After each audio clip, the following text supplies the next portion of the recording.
The main character remembers a time when he lived happily with his family. Sadly, those memories are gone, wiped out by the war. On a regular day in any city, a missile flies in and then, boom, in an instant, everything's gone, leaving just the remains of humanity. His first memory is of ashes covering the city and the smell of smoke. He spots a woman sitting across the street.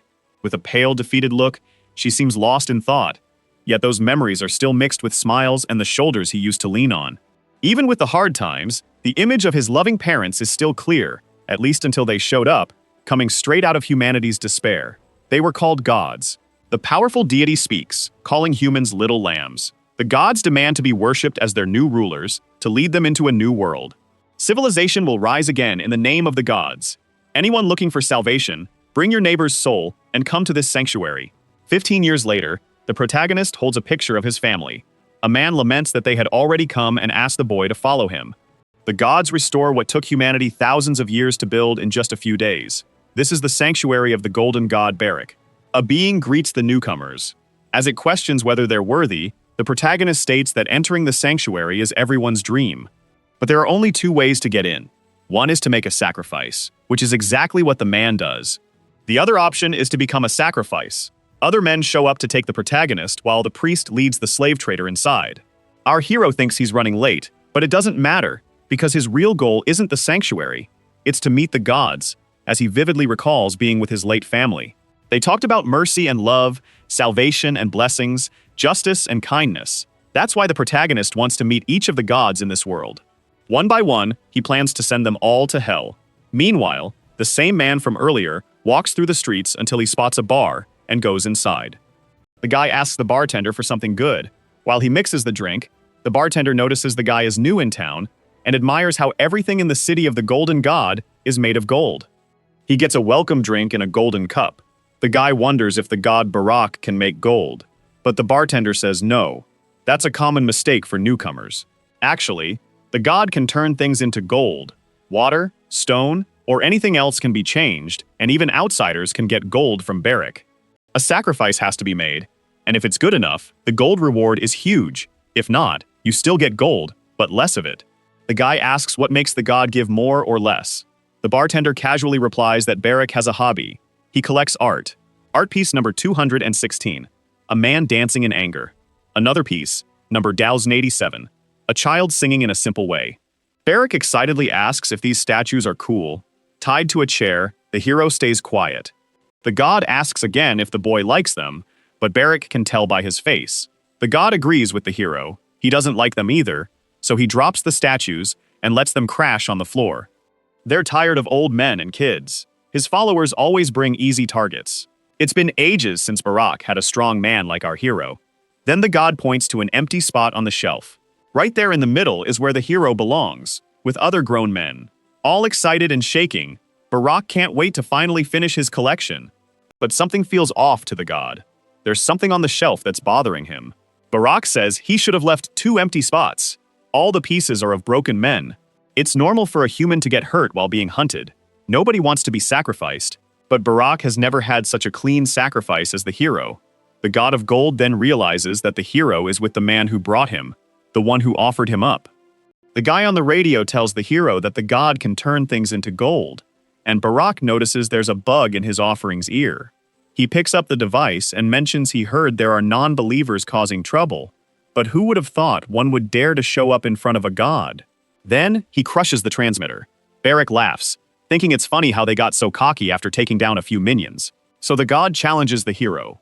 With just a touch, the hero's skin starts turning to gold, while the god says he wants to see what a human can do.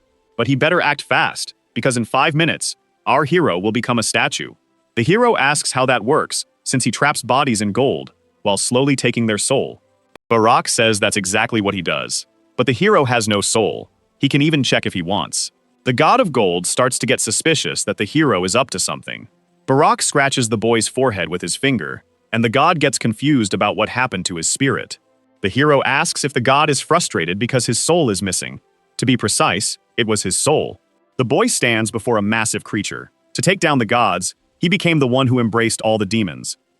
The evil creatures enter right through his forehead into the void. Barak has no clue what he means by void. The god of gold has never heard of anything like that. What's more important now is figuring out what to do with someone who has no soul. Unfortunately, Barack already knows the answer. The boy has no value for his collection. Right after, the celestial being punches the hero's face into the ground. One more thing. A being wanting to defeat the gods is blasphemy. So Barack blasts the boy with his power. To what's left of the boy, the god says nothing can destroy divine beings. Barack figured this boy was full of tricks, so he must be a servant of another celestial being. The god tells his high priest to find out who the boy serves. While Barack orders to go after the man who brought this sacrifice, he doesn't notice the hero getting back up. Then, the boy sneaks up from behind and repeats the god's line about nothing being able to end a divine being. Maybe it's time to put that theory to the test. Right then, our hero calls forth a fiery creature named Pavaka. Suddenly, fire engulfs Barack's arm, melting away half of his golden face. The god commands his troops to attack our hero. Raz is now the demon in charge. In a flash, all the soldiers are cut to pieces. Pavaka brings intense pain, while Braz delivers massive suffering. That's the cost of wielding demon power. Even though it's painful, our hero manages to cope. Barack gets furious at the nerve of a mere human challenging him. The god of gold decides to take the boy seriously. As expected, the protagonist claims he knew those weak demons wouldn't be enough to beat him. With no other option, he summons the powerful demon lords. With this, he's about to show what true hell looks like. Meanwhile, the guy at the bar wonders how his partner is doing as he stands over the fallen soldiers. Still groggy, the protagonist sees his dad, his mom, and then his brother. He then wakes up to the heartbreaking reality that they're gone. Our hero clutches his father's shirt, furious about what happened to his family. A man approaches him, saying these days, losing someone close is pretty common. People are hunting their own kind and entering the sanctuaries. While they pray to the gods, humanity is living in hell. The man genuinely asks if there's any chance for the world to change, but that question just makes the boy angry. He doesn't want change. He wants everything to fall apart. Laughing, the man agrees, saying there's no way to change anything. Everything needs to be wiped out and rebuilt from scratch. Then the man introduces himself as Walter, the leader of the Eastern non-believers. Walter reveals he found an artifact that can destroy the gods, and that led him to stand before the protagonist, a child chosen by the Void, to be a weapon against the gods. He hands the boy the demonic artifact, and the boy agrees to become a weapon. Barack thinks it's nothing special for a human to use demon powers. To the god, it doesn't matter where the weapon comes from. A mortal is just a mortal.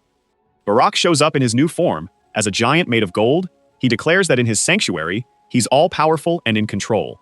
But our hero is pumped that his opponent is finally fighting back. In response, the golden giant gets ready to attack. Anyone who challenges authority needs to be taken down. A new golden blast strikes, where the protagonist was standing. Barack keeps telling his challenger that he'll suffer forever as the unbelieving worm he is. Then, our hero calls on Braz again and slices the god of gold in half. But with that, the boy is reaching his breaking point. Still, Barack's voice says the unbeliever keeps fighting until the very end. So God will see how many times the protagonist can come back to life. The giant's form starts shifting again, as Barack vows to crush and destroy our hero. With his new energy, the golden colossus wrecks everything in another golden explosion. One of the priests comments that the god is going too far. Not long after, the temple begins to crumble. The people in the city feel an earthquake and wonder if Barack is behind it. One of the god of gold's followers lies unconscious, and then someone picks up his golden mask. The bartender asks what the guy is doing with Barack's followers. Then the bar owner realizes his customer is a non-believer, and it's his fault that the god is angry. Walter points out that just a moment ago, the bar owner was treating him well, even though he, like others in the city, sacrificed his friends hoping to win the god's favor. Next, the bartender starts turning into gold, while the non-believer leader keeps saying that these divine beings don't see people as human. To the gods, we're just living energy. Walter leaves the man behind and walks off. Outside, he's impressed by how much stronger Barack is than he expected. It seems the divine being plans to absorb over 15,000 souls of his followers. Amid the smoke in the distance, someone appears to be coming. The motorcycle halts, and it's a girl named Katie who came to save her leader. The captain yells at her for being crazy for showing up, but she calls her leader crazy too. Katie mentions it's been 5 years since she heard from her boss, and suddenly, the old man pops up saying he's going to war against Barack. Walter, irritated by being called old, tells her she's underestimating him if she thinks he'd act without being ready. The girl asks if he got the weapon to take down the gods. The leader replies that what he has is beyond what they expected. Walter says that the moment he met the kid named Dale, he knew. Those eyes were exactly what the artifact was looking for. Hopelessness, pain, hatred, and fear. Plus, a burning desire for revenge. Also, anyone wanting to use the artifact has to embed it in their hearts. The boy didn't hesitate for a second. That's how Dale willingly faced death for 5 years, and his body stayed intact. Walter could only guess what that kid's soul endured in hell. And then, Dale came back from the underworld. He returns from the land of the dead. Caddy is shocked by the idea of someone coming back to life, and Walter explains that the boy managed to make a deal with the void. What Dale did was more than just sell his body and soul. In his quest for power to defeat the gods, the young boy gained something truly unique. Our hero isn't fazed by the golden giant rushing at him. In fact, it's exactly what he was waiting for. With the power gained from absorbing all those souls, it should be enough. Caddy wonders what this special power could be. Walter realizes that the ability to even defeat the gods is about to kick in, the power of Udale. Barak is left speechless by what he's witnessing. A being crowned with flames is lifted into the sky by a red hand, the promise of the god of gold, and now, the protagonist is ready to hunt. Dale calls for the power of the being he summoned, the king of flames who rules over the injustices of hell, Agni. This is the true power Dale brought back from the underworld. As he receives the crown of flames, the protagonist undergoes a transformation. Possession grants him the ability to take on the form of the lords of the dark world. Dale embraces his fully new form. Now with all that power, the demon laughs with joy. The creature charges in for an attack, and it doesn't stop laughing for a second. The little creature leaps boldly at the golden giant. Barrett points his huge hand, revealing an eye in his palm. He manages to trap the demon, but hellfire blasts through the giant hand. The flames keep eating away at the entire arm. The creature is relentless and unbeatable. As the demon gets close to Barak's face, it leaps. Dale yells for his body to burn down to the bones. A massive fire hand appears and squashes the great god of gold like a bug. Barak screams in agony from the heat, and the melting divine being begs for mercy. Unable to take the hellish flames any longer, he pleads for the demon to end his pain. Walter is thrilled that the mission worked out, and his partner doesn't have much to say. Kati wonders if the god was really defeated. The leader mentions that this is just the beginning. Someone strides through the smoke. The protagonist feels inspired now. He then hands over a finger that he pulled from Barak's body. Walter realizes this is likely an artifact, different from the void. This might mean that even the gods like Dale draw their powers from a realm apart from humans. The protagonist agrees with this idea, but soon starts to weaken. Then the boy collapses from sheer exhaustion. Caddy asks if he's dead for good, but the leader says the boy will just sleep for a few days. In the great central sanctuary, a group heads toward the temple. The leader of the faithful holds a scroll. Standing at the gates, he declares that he has been summoned to enter the sanctuary. Everyone bows to the 3 gods, the child, the man, and the elder. The one in the middle announces that the god of gold is dead. The elder on the left says, "Everything was already foretold, so there's nothing to worry about. Just stick to the plan." Then the smallest one, with a child's body, orders them to bring the final ingredient for the descent of the one true god. The missing piece is the relic of the void. Ships are being sent out as instructed.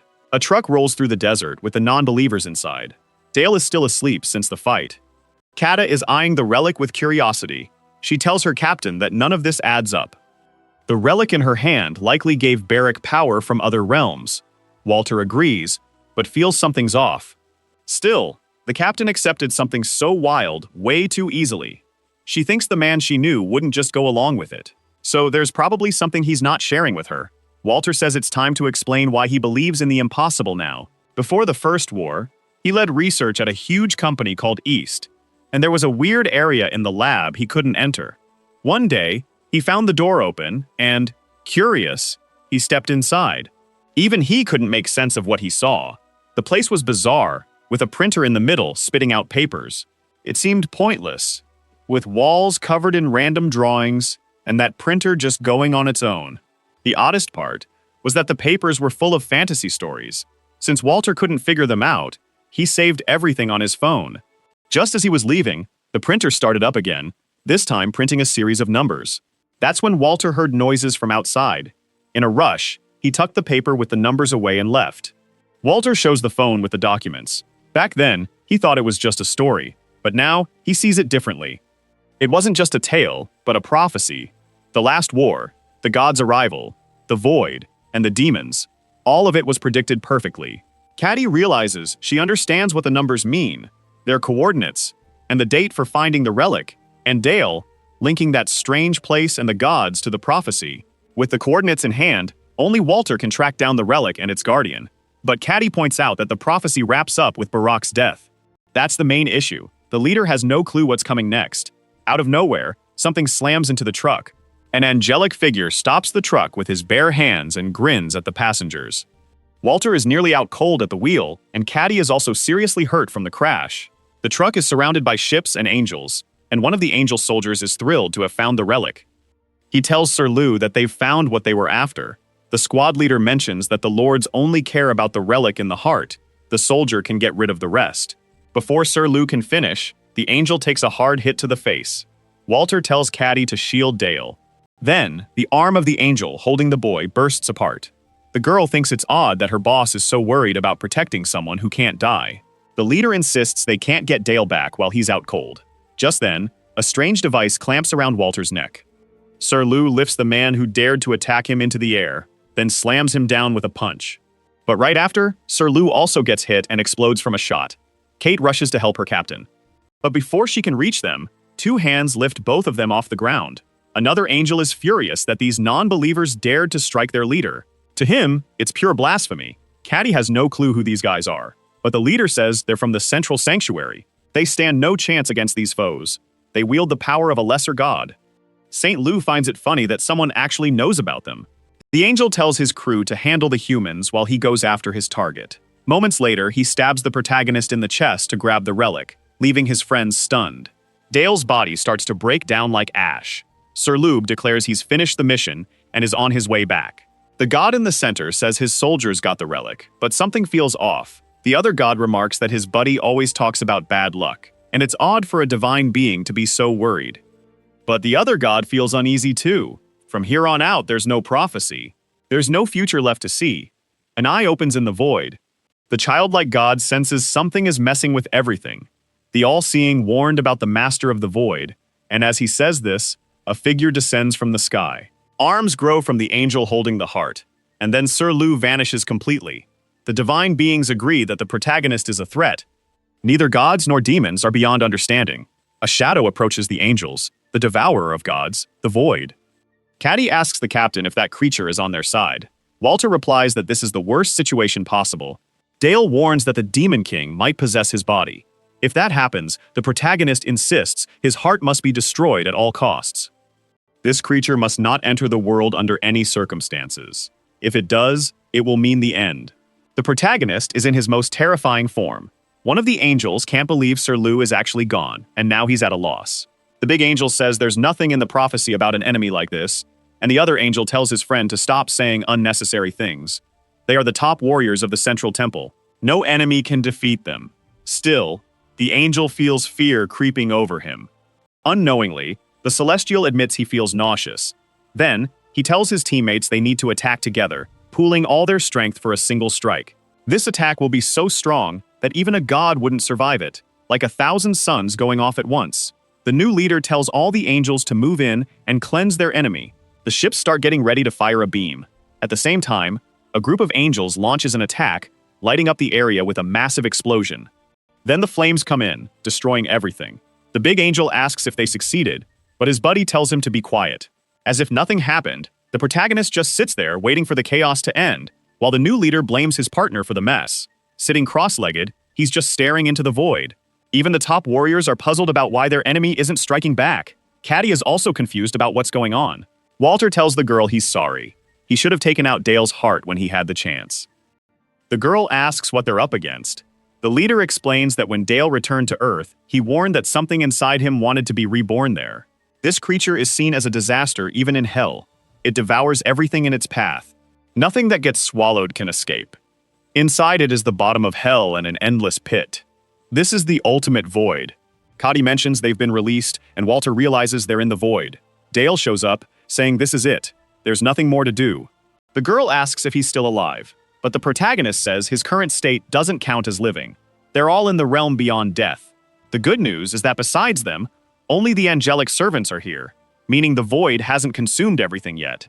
Even the celestial beings are unsure why it suddenly turned to night, but the leader believes his target is still alive.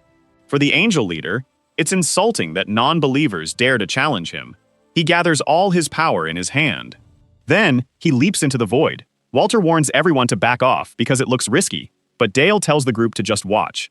As the angel fights, the protagonist talks about the risks of using divine powers here, since the void is also known in hell as the graveyard of demons. Caddy asks if they're in danger too, and Dale reassures them it's safe because his body is possessed by the demon king. Agni, the fire king who rests in the flames.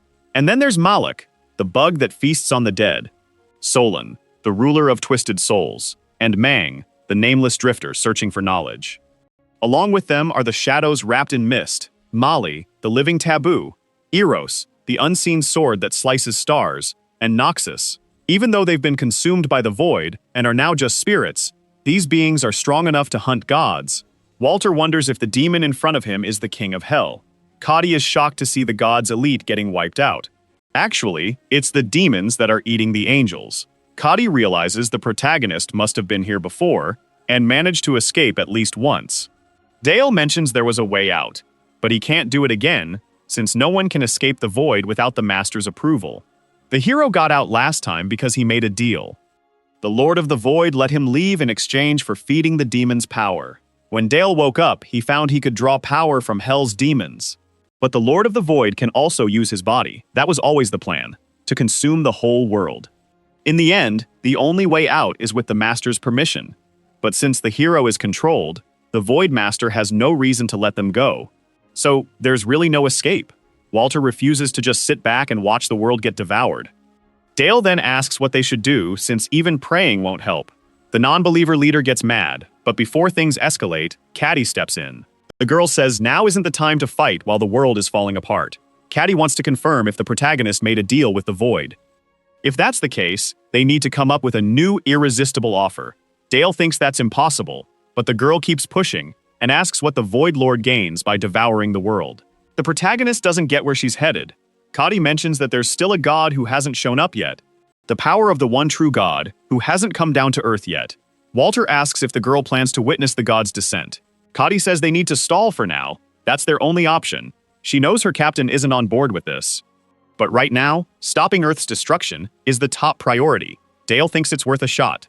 As she mentioned, there's no other choice. So the hero presses his thumb against his heart. When his finger goes into his chest, a dark shadow appears where blood should be. Using the black ink from inside him, Dale scribbles some symbols. He then lets a drop fall to the ground. That dark drop changes form. A massive shadow rises up.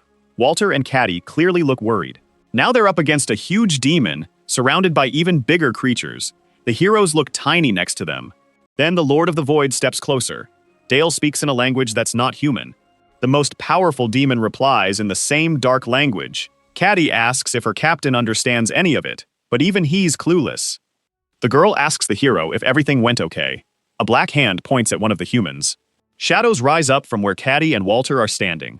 The two get engulfed by the darkness. Walter keeps shouting for the protagonist, but the girl says she feels nothing. Ben and the others are consumed by the shadows. Both wake up with a hole in the desert. Walter searches for Dale, but it's the girl who finds him. It seems the void pulled back and returned the hero's body.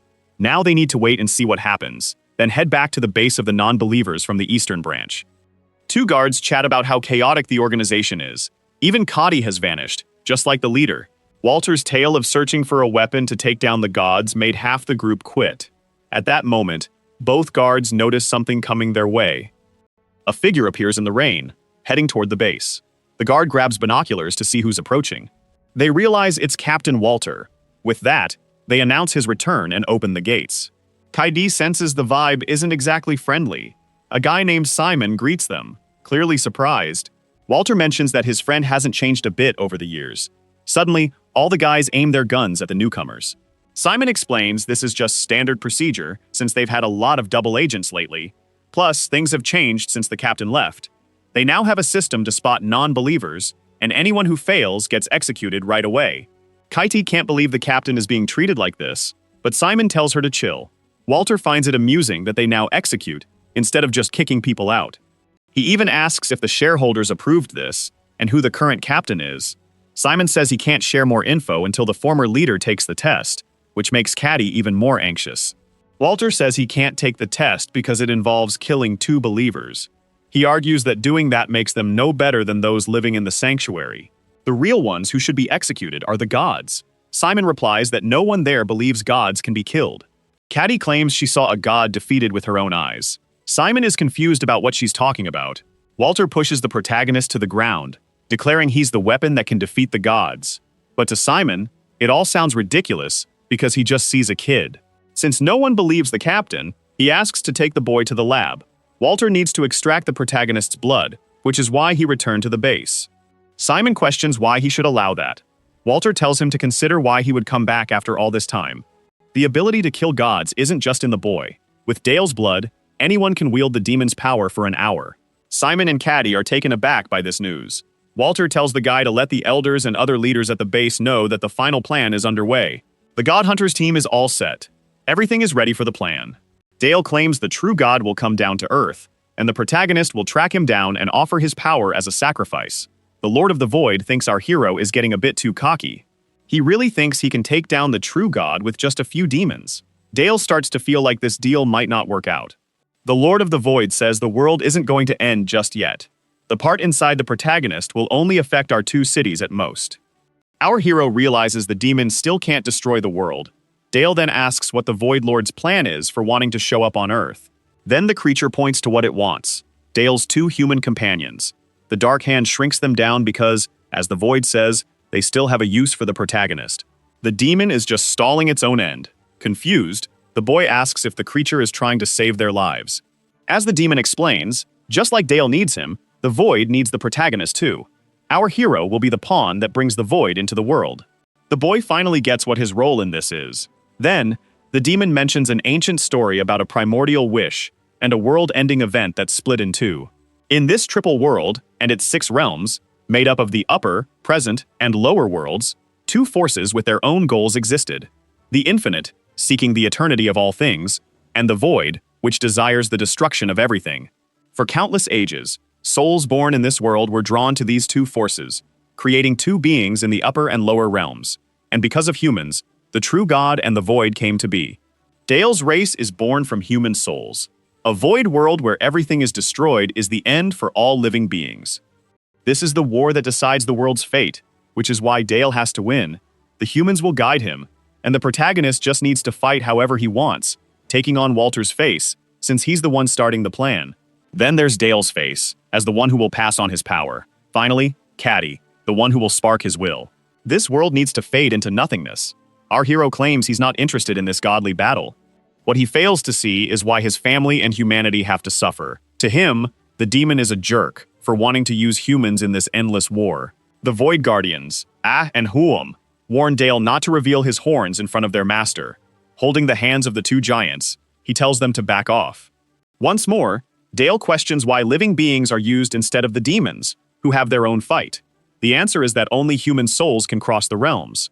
In the end, the Void Lord says that the hero's thirst for revenge will be satisfied. Then the demon approaches our hero. Face to face, he tells the boy he can get his family back. At that moment, the horns shrink again. The demon reminds Dale that he witnessed the power of gold firsthand. Souls that can't die or live become intertwined, crying and serving as fuel for a god forever. This is what true eternity looks like. This is its real desire, the core of its power.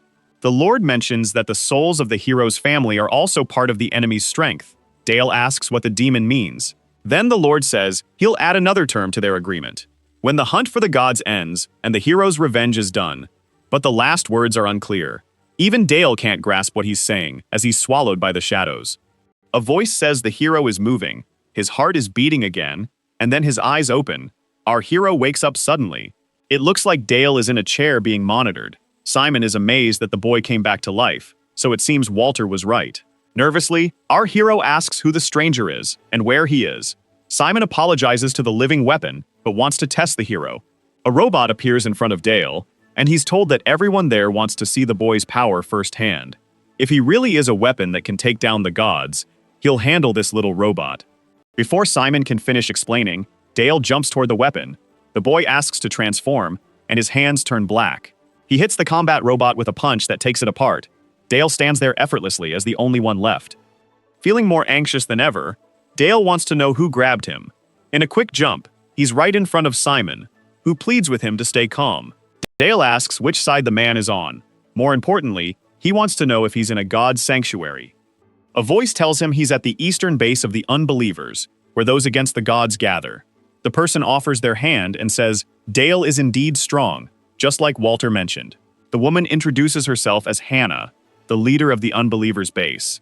She smiles and says it's great to meet him. Hannah runs through the woods with another person, but her companion can't keep up and falls behind. The woman who can't walk is her sister.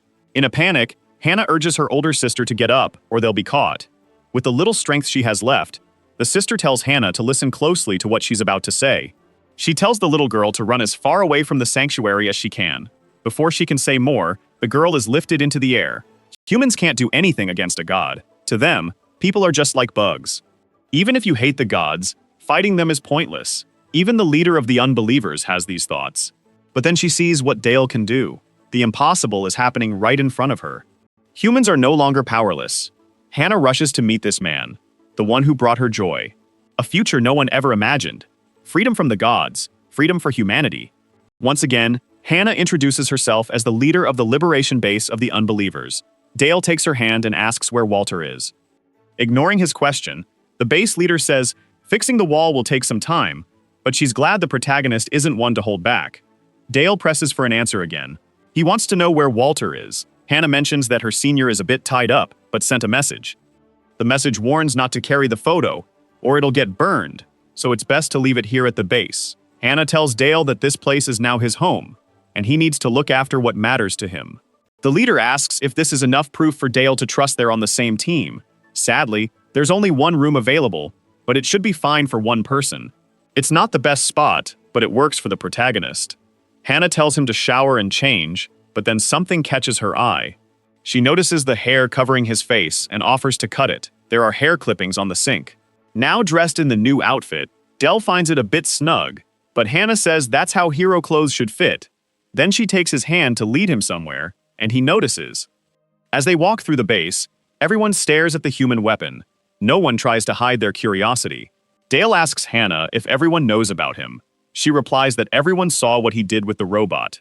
The fight keeps playing on the big screen, and she says everyone needed to see what this weapon could do against the gods. The leader mentions that everyone forgot what that felt like. What our hero brought to the base is hard to describe. It's something vague, but the feeling is clear. Someone reaches out their hand to young Hannah. Walter sees in her eyes that she's lost someone dear. Hope is what this feeling is called, something Dale repeats to himself. Then he looks at his own hands. The hero wonders if he should be called Hope. No. Dale has seen the fate of those who serve the void. One day, this demon will consume the whole world. The protagonist can't call these powers hope. Hannah says that with great power comes great responsibility. She knows the hero made a deal with the void. The leader mentioned hearing from her senior that the world almost came to an end. Hannah casually reassures the protagonist that it won't happen again. The leader explains they've planted a bomb in his heart, so he shouldn't stress. If anything goes wrong, she'll blow him up without a trace. Plus, there are several triggers in case the first one fails. At this point, Dale tells her to chill, because he gets it. Hannah presses a button to go into another room. Then, the leader tells the protagonist to focus on hunting the gods and worry about the future later. In a week, the first official mission for the God Hunter squad kicks off. Dale can't believe what he's seeing. Inside the room is Walter. The old man is thrilled to see the boy awake, and with a fresh haircut, he barely recognizes the hero. But Dale wants to know what's going on first. What are they planning with that weird thing in the tank? Walter explains that it's an organism made from the protagonist's blood. The old man found out that injecting Dale's blood gives someone superpowers, but they can't use demonic abilities. To access Hell's powers, they first need to subdue a demon, which requires extracting the serum and organism from the hero's blood. When a soldier injects the serum and calls the demon, they'll summon an artificial being. The soldiers using this injection will be part of the God Hunters unit, but first, they have a lot of issues to sort out. First off, subduing a demon isn't easy, so Hannah shows a report she got. Out of 140 candidates, 100 made it to the blood injection stage. The next step is to inject the serum and summon a demon by name. In theory, subduing a demon sounds simple. The person just needs to defeat it. During this process, 99 candidates were eliminated, 70 due to serious injuries. Out of the 140 who took the test, only one succeeded, Soldier number 1 of the God Hunters unit is Katarina Basic, Konin Kadi. The scientists say everything is under control. Kadi mentions she's ready to train all day. Hugh leads the informants at the Unbeliever's base. He asks the girl if she knows what today's training is for, and she replies that it's to take down demons. Hugh then explains that today's training will be a bit different. The demons she faced before were the weaker ones. Now she's up against a tougher level. Captain Walter says that low-level demons are like a squad of soldiers. So a mid-level demon is like a battalion. Hugh is ready for anything, which means she could be in real danger this time. But Kadi believes she won't lose today. If she was going to, it would have happened already. She injects the serum into her veins and asks Hugh to let his sister fight freely. With a painful scream, the serum goes in. The informant tells her to call Demon number 8, whose powers are still a mystery. Kadi tells her brother to be quiet and stop mentioning resonance. Right after, she summons Palak, and something odd starts happening. Kadi asks Hugh if everything is okay. The informant notes that something weird is going on. There should only be one soul reacting. This seems to be what a battalion-level demon is about. A bunch of monsters are summoned for the battle. Kadi pulls out a knife to fight. For her, there's only one way out now. She has to take them all down. At that moment, the creatures leap at her. Then, Kadi quickly summons Sai. The cursed blood seems to take over even her eyes. Suddenly, dozens of demonic eyes appear. Before the claws can reach her, Kadi spots them. Like a gust of wind, she slices through all the monsters. In mid-air, the soldier grabs a rope with a hook and throws it up to escape the horde. Carrie realizes that if this keeps up, the fight will never end. She knows using 2 demon powers at once will really strain her body, but she has no choice. With that, she calls Anarch and jumps back into the battle. Anarch boosts her strength, making it perfect for taking on a bunch of foes. Kari grips her sword with both hands and slices through dozens of enemies with just a few moves. In no time, the horde of creatures is taken down. Only one enemy is left now. The monster leader is the last one standing. She tells Kadi to fall back. They've gathered enough intel, but like she said earlier, as a soldier, she won't back down because she doesn't care about the data. The demon charges at her, but barely misses. The creature is faster than she expected, maybe too much for her to handle. In that moment, the demon appears right in front of her. In the blink of an eye, it grabs Kadi. Now it's Kadi who's out of options. She recalls Walter saying that demons give their powers based on how much pain the user is in. But everyone has a limit to how much pain they can take, and for regular folks like her, the max powers she can use at once is 2. Otherwise, it's either death or getting taken by the creatures. Still, Kadi summons her fight. At the same time, she starts feeling nauseous. But then someone else calls for Braz. The demon gets sliced into pieces, and Dale saves Kadi just in time. The protagonist asks if she's lost her mind while covering her mouth. Dale accuses her of going crazy from the pain. Walter says that from now on, Kadi will be our hero's partner. Even though she's new to this, she's got a lot of guts and fighting spirit. But it looks like they have a lot to improve on as a team. Dale is lying on his bed, staring at the photo. The Lord of the Void says he'll take the protagonist's soul and his family's to a place where they can be free. Someone knocks on the door, asking if the hero is awake. Dale opens the door and sees one of the scientists waiting for him. The guy introduces himself as Q, the informant for the base. He just came to check on Dale's info. While the hero was out cold, the base crew gathered all sorts of data on him. Actually, he wasn't even meant to see this, but Hugh is here to look into something odd. The scientist mentions that Dale is from the East and that his family was sacrificed in a ritual. But here's the weird part. There aren't any sanctuaries where our hero is from. In the eastern area, a trio is on a mission. Kaori wonders why they had to come all this way to check for a sanctuary. There are probably plenty of reasons for what went down. Maybe there is one, maybe there isn't. But Dale insists there's definitely a god in this area. He clearly remembers a divine being where his family met their end. A mysterious god with a black halo. Q says this info is new. Kadi realizes there's a god outside this sanctuary causing harm, which is why they need to investigate. But there's probably just one explanation for it. They're looking at an ascension ritual. What the three see on the beach is evidence of this ritual. Kate mentions she's never seen one this big. Some gods move their sanctuaries around during rituals, but this situation doesn't add up. To leave a mark this large, it must be a well-known god. Now they just need to figure out who it is. Another odd thing is that with such a powerful being showing up, no one should have survived, especially not a kid. Even Adele finds what she's seeing strange. The hero notes that the ritual mark is way bigger than it should be, since only his parents were involved. Q says it's common for survivors of this kind of event to have memory issues. The young scientist summarizes everything that's been explained so far, and concludes that the hero must have some memory problems. With all that, they should be ready to head back. But Dale disagrees because he clearly remembers everything. But before he can finish his thought, something hits him. The hero collapses with a bullet in him, and Caddy pulls out her knife. Two guys in white are arguing that the shot was meant to be a warning, but they ended up hitting one of their own. Acting all chill, they tell the group to come closer. They promise not to shoot again, and Q asks what his sister plans to do with the believers. Caddy mentions she's already frustrated about not having a ride, and that they'll have to walk 20 kilometers back to base. Maybe she should say a prayer of thanks. One of the shooters thinks the girl's face looks weird, wondering if she's upset because her boyfriend just kicked the bucket. The shooters urge the group to hurry up, and while they're chatting, Kari takes off running. The taller shooter makes a comment about people from outside the sanctuary. But just then, the girl shows up right in front of him. Before he can react, she lunges at him with her knife. The other shooter tells her to freeze or he'll shoot. Caddy asks her partner what they should do with these guys. The boss said not to kill believers. The guy with the gun warns that if the girl keeps acting tough, she'll end up like her boyfriend. In that moment, Dale, who's behind the shooter, leaves it up to Caddy to decide what to do with her target. Startled, the guy fires off a shot, calling Dale a monster. While dodging bullets, Dale asks if he's a monster, then what does that make someone who hunts others? With no way out, the guy begs for his life. Dale questions why he should spare someone like him, and the man replies that he has a wife and kids.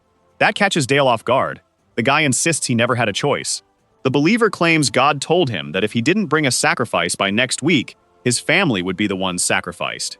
He asks if the protagonist is an unbeliever, saying if he gets spared, he'll become one too. Before the man can finish, he gets shot. He was the one who fired. He found the whole situation disgusting. The white panels on the neck show how many sacrifices were made to their god. This is the symbol of the southern sanctuary. Plus, priests from the south aren't allowed to marry or have kids. Everything he said was a lie. Then Q opens the truck's cargo doors to reveal what the real inhabitants of the sanctuaries look like. A group of worn-out people is at the back of the truck. These are the sacrifices. Caddy mentions they shouldn't harm the believers, but Q points out that the guy in question is a priest, which changes things. He says the person she spared will be useful for questioning. While the priest thanks them with tears, the scientist adds they can deal with him later. It looks like this last part surprises the priest. Now the truck heads back to the base safely. Caddy and Dale watch a woman with her baby, calmly feeding him. The protagonist gazes at her with a bit of sadness. Caddy says it all starts with family. Whether it's being sold, hunted, or something else, it always begins with family. Most non-believers chose to fight after losing loved ones to the gods. Captain Walter lost his wife, while Hannah lost her sister. Dale asks who Caddy lost, curious if family is also her reason. She replies it's the same for her. She had another brother. Katie recalls the day she was hurt. A bloodied man surrounded by bodies looks at her. That was her favorite brother. As a parting warning, he tells her it's best if they never meet again. Patty says they will meet one day, and then her fate will be sealed, along with Chua's. Dale is totally lost by this conversation. In a crater in the north, someone says they couldn't have predicted these events. It's impossible to see the pattern in the shifting sands now. A priestess tells the wise lady that the three main gods want to reach out to her. The woman lights a candle, and the smoke takes the shape of the three gods. The one in the middle greets the wise lady and asks how her pilgrimage is going.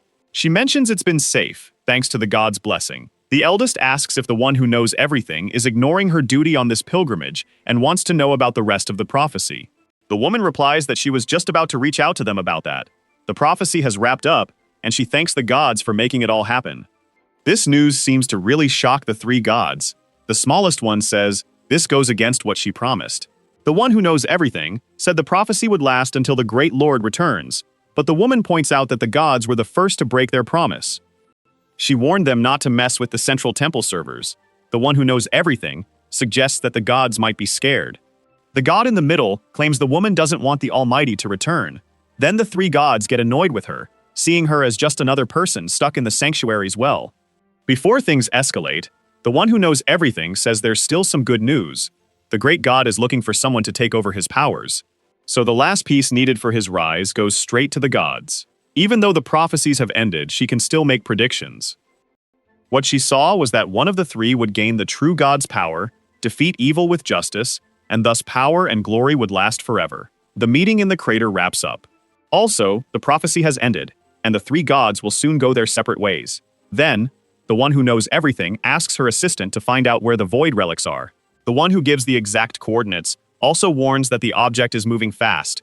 With so many variables, a prophecy can't exist. Because of this, the focus is on controlling all possibilities.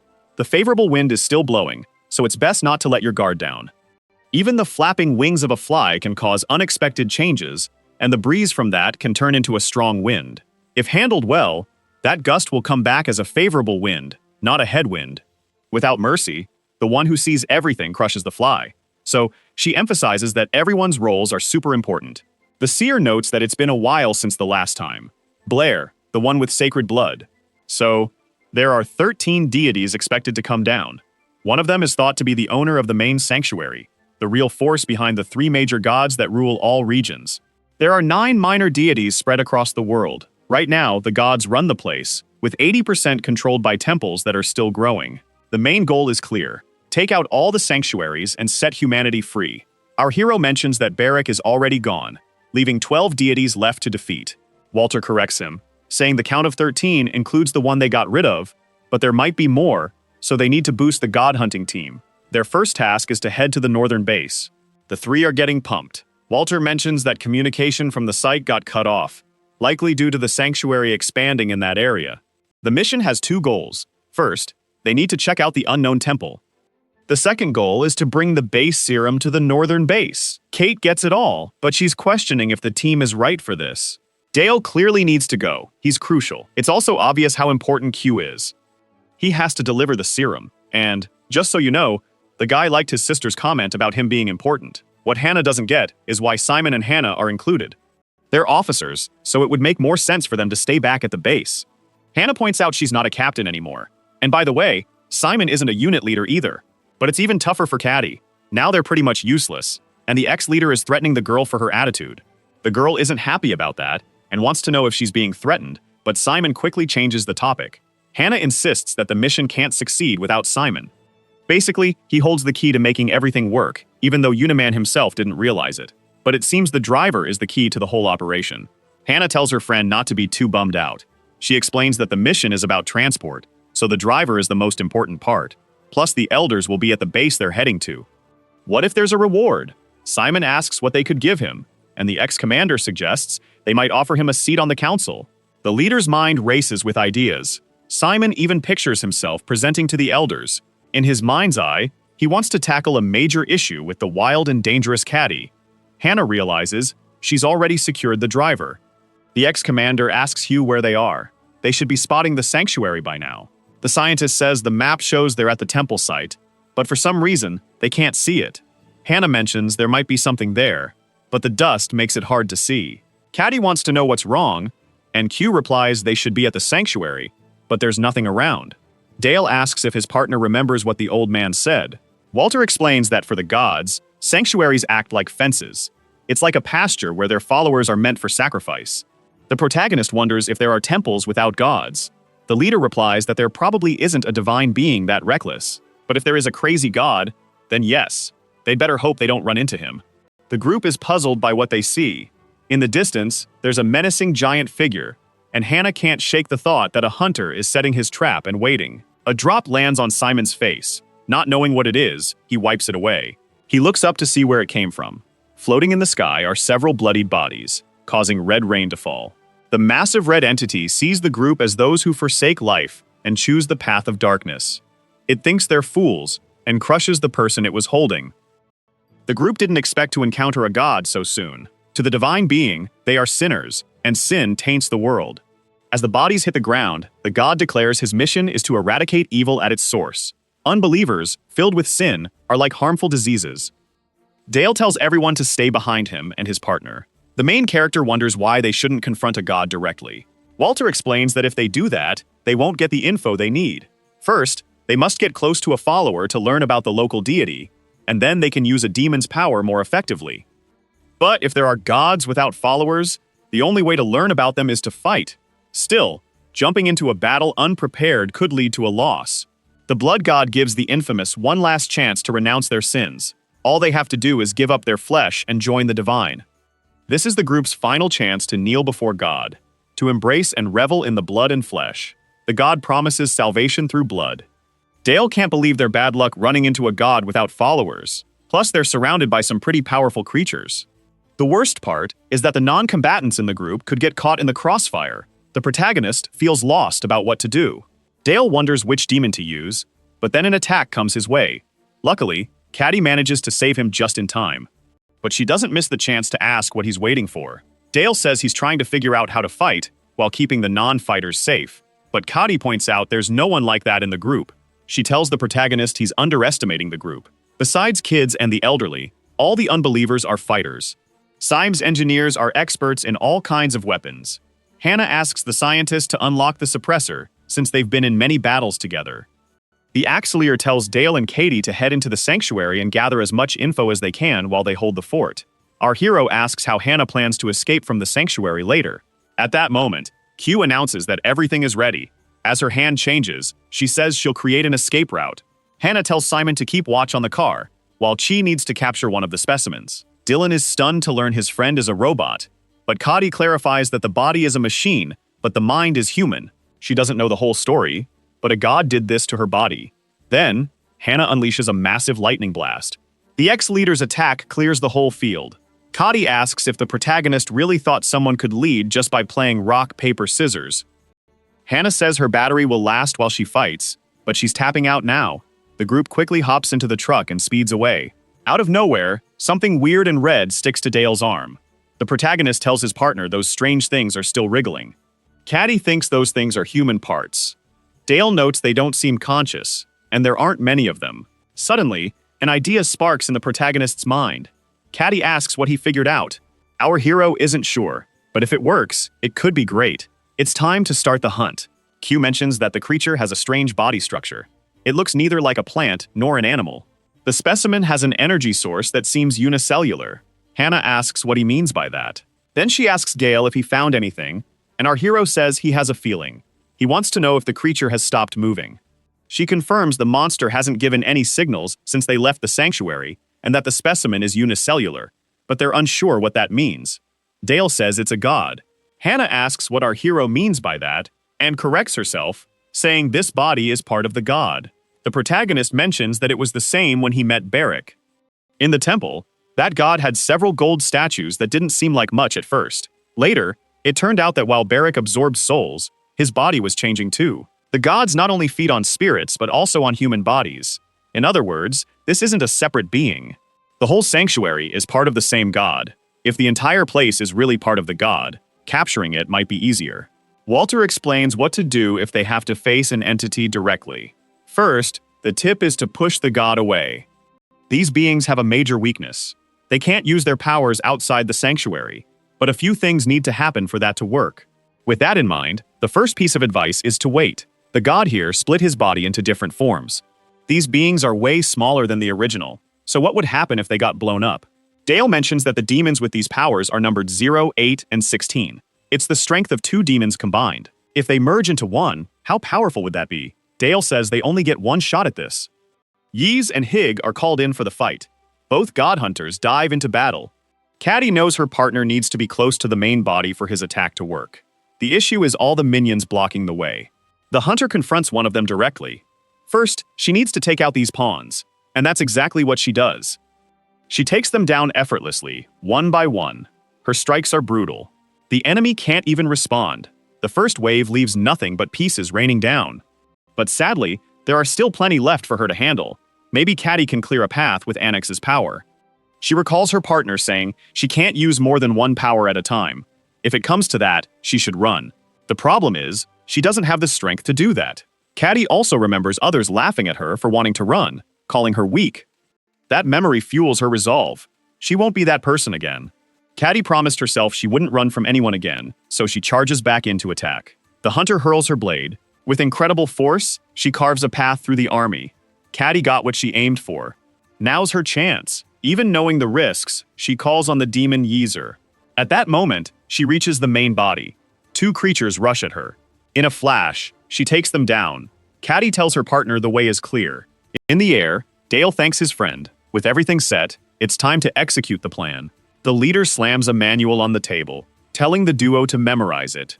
Walter says it has all the possible demonic power combos they can use.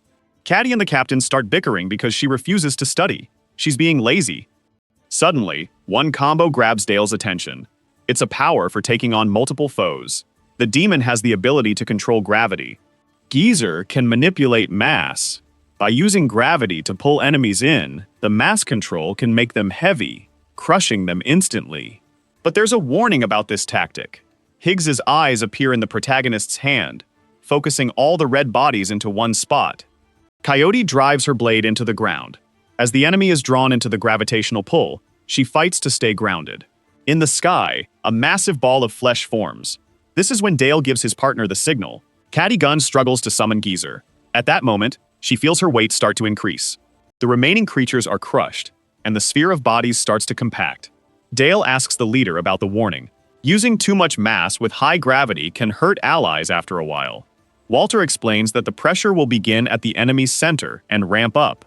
As things heat up, the temperature rises until it hits a breaking point, leading to a massive explosion. Dale rushes to Caddy and calls forth another demon, just as the huge explosion goes off. The blood god watches the flames until the heat melts his face, leaving him as just a skeleton, while the heroes are shielded by a giant hand. The blast is so powerful that even that protection isn't enough. The shockwave slams into Dale, hitting him hard. Bodies are flying in every direction. Caddy tries to assist her partner, and that's when they hear a voice ridiculing their attempts. The god claims their best move is to create an explosion to push their kin out of the sanctuary. The celestial being asks the true god, the scourge of the new world, what he's worried about. In a quick motion, the giant being approaches the humans, wanting to know why he was given the powers of blood and life, and if it relates to these insignificant creatures before him. Dale perks up at the mention of blood and life. The god is about to reveal something intriguing to the humans. His body generates thousands of blood cells every second, and when a foreign organism is detected, the white cell production skyrockets, multiplying up to 10 times normal. Dale shoves his partner away before it's too late. Right away, something seems off about the new monsters. These creatures appear to be stronger. The ability to constantly create these things is frightening, but there might still be hope. However, the protagonist, Han, has a strange reaction and ends up getting hurt. It turns out the last attack was anything but normal. Suddenly, Dale is drenched in blood. Katie feels helpless to assist her friend. The divine being declares that humans are a disease, and he has a mission to complete. All non-believers must be wiped out for eternity. Dale thinks all this celestial talk is just nonsense. For the protagonist, salvation isn't about taking souls and turning people into puppets, but for the god, healing comes from bodily suffering. Life isn't just about the body, it's the soul that lasts forever. The god keeps saying that pain, flesh, and blood lead to salvation, but the protagonist cuts him off with a furious shout. Dale tells the god to be quiet. For him, the gods are just plagues that need to be wiped out. Before the protagonist can finish, he gets engulfed by flesh. Shaped like a heart, the blood god dares the human to go through with his extermination promise. For a moment, Dale is completely still. Caddy just keeps a close eye on everything. Cave asks if he should set off the bomb in the hero's heart. Even though she's hesitant, Hannah says it's not the right time. Then, something seems off. A strange form starts to take shape, and Molex appears. Caddy senses something's wrong at the same time. Even the god notices everything is shaking. Hima's assistants think it's an earthquake, but she knows better. She understands exactly what's happening. Finally, the demonic takeover is happening. The worm that devours the flesh of gods, the king of disasters, Molax. Dale looks tiny next to the massive demon. The giant creature crushes him with its huge tail. Molax wants to know who dared to call him. The hero admits he summoned him because he needs his power. Dale asks to make a deal with the giant worm. At that moment, the tail strikes him again. In a flash, the protagonist gets crushed. Molax thinks it's ridiculous that someone would want a contract with him. Dale shares what he knows about the demon. He heard that Molax is the reincarnation of an ancient god forgotten by everyone, which is why he craves greed and endless power by consuming ancient flesh to gain strength. But the protagonist knows that eating those corpses doesn't really give you strength. Molax says the human is clueless, but Dale promises to feed him. For a moment, there's complete silence. The protagonist vows to hunt down the gods who came to Earth and gives his power to the giant worm. Molax realizes this human has a unique soul, so he asks who the hero really is. Dale opens his chest to show the demon. He then explains that he made a deal with the Master of the Void. The human offers his body as an empty shell, not to chase death, but to target the living gods. First, it's his hand that wants to change. The legs soon follow. The contract allows him to tear them apart at will, to hunt freely. Caddy witnesses something extraordinary. She realizes this is demonic possession. Even the god is baffled by what he's facing. The flying figure asks if the giant is the servant of the living god. The demon claims he will drain the power of blood and life. Back when the group was gearing up for their journey, Walter calls Caddy over to chat. The leader warns her to be cautious. The hunter says they suddenly have the strength to take on the gods, so why should she be cautious? Walter replies that exactly for that reason, they need to be careful. For Dale to take down the deities, he needs to be possessed. Caddy doesn't understand what he means. Being possessed isn't the same as summoning powers to use. It's when you literally give your body to a demon. Hell spawns are definitely enemies of the gods, but that doesn't mean they're on humanity's side. Molak starts casting a spell in his hands. He commands the living god to release all his power, and that's exactly what his army does. Even the divine being tries to resist, but soon gives in. Caddy realizes the air is toxic, and that she's in danger too. With no choice, the hunter flees from the fight. But on her way, something grabs her attention. A strange portal in the desert. It's too late. Caddy feels sick from the poison she's breathed in, but she knows she can't collapse. Not there. Just when it seemed hopeless, someone shows up and puts a mask on her. Hannah swoops in and takes Caddy away. Caddy and the ex-captain thought the possession would be intense, since there's no sign of Dale in that body. Molax is pleasantly surprised by how well this body works. The god now realizes he's dealing with the plague of the new world. He admits he was mistaken. He thought his foe was just a sickness, but he's already got decaying flesh that's beyond saving. Molodax finds this choice of words funny. In a way, the demon agrees with the god. The divine being claims the only way to deal with his enemy is to cut off the rotten bits. As soon as he finishes speaking, the giant strikes. Blood webs shoot from his hand toward the demon, who doesn't seem too rattled. But ancient cell creatures show up to defend their new master, exploding into countless pieces. Even God can't grasp how his own flesh and blood turned on him. Molax is surrounded by his new minions and jokes about being the god they want back. If that's true, he'll gladly return them. With a quiet command, the demon signals the attack. A wave surges toward the deity and slams into him. Not too far away, someone seems to be watching everything unfold. A drone captures the fight from a safe distance. Simon is cheering wildly for Dale to win, while Q searches for a good spot to see what's going on. At the same time, Hannah shows up asking for help. She urgently requests an antidote. Q asks if Caddy got hurt because of the god. Hannah gives the injection while explaining what happened. It was the demon who hurt Caddy, leaving everyone puzzled about why Dale would do that. The former leader clarifies, it wasn't her partner, but the demon. They need to watch out for him too. Simon mentions it seems like the fight is over. Even Hannah thinks it's odd how quickly the battle wrapped up. But the worst part is that Dale still hasn't gone back to normal. Once the protagonist keeps their promise to give power to the demon, the possession will finally stop.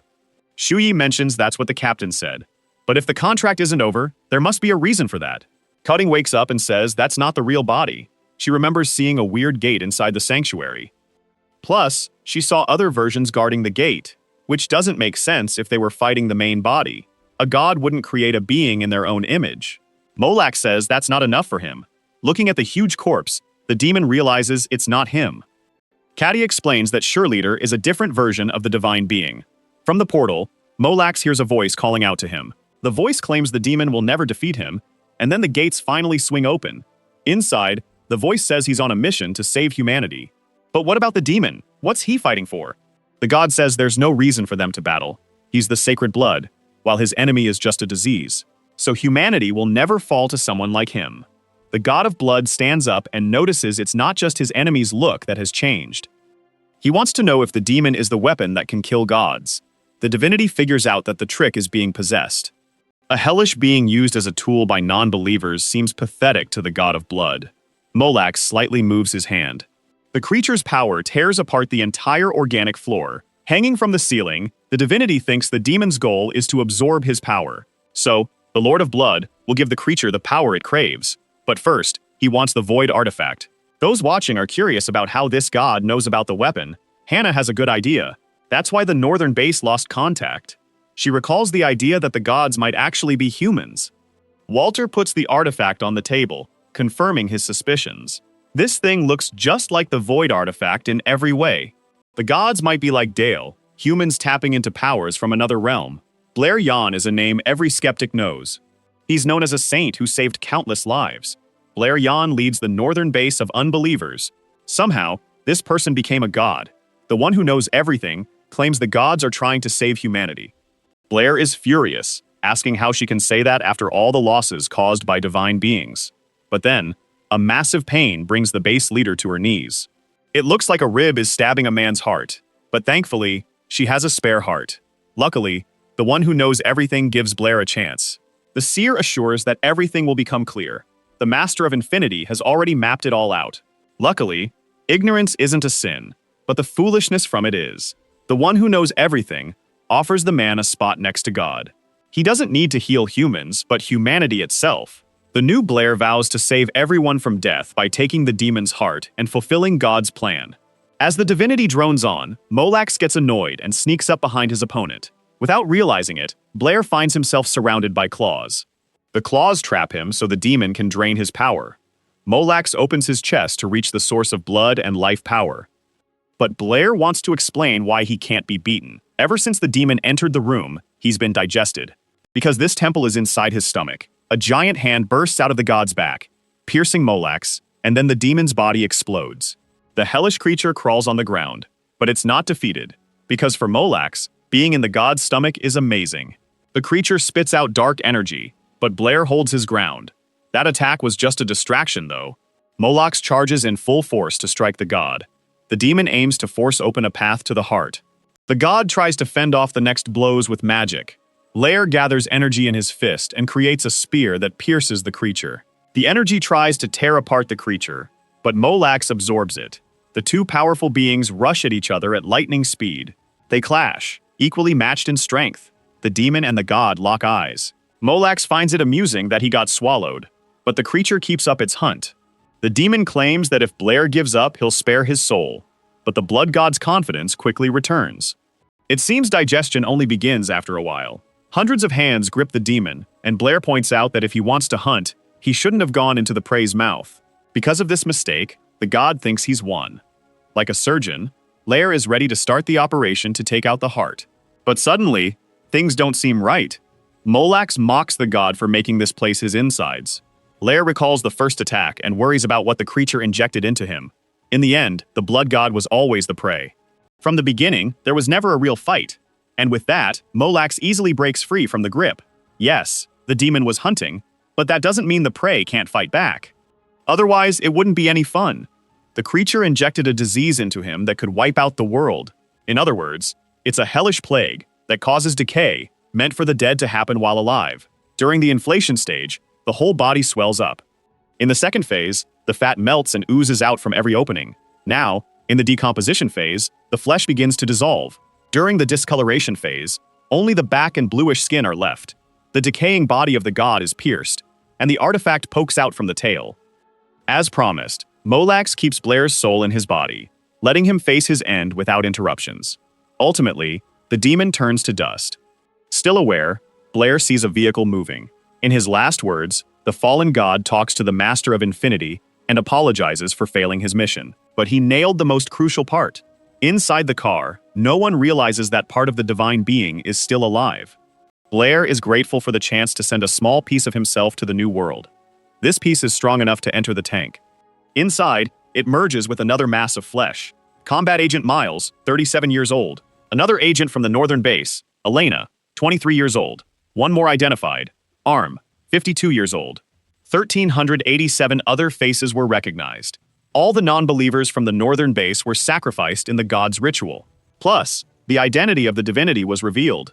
But Walter loses it, with anger at what he finds out. The leader is completely shattered by this latest revelation. He can't believe his childhood friend did something so terrible. The big question is, what happened?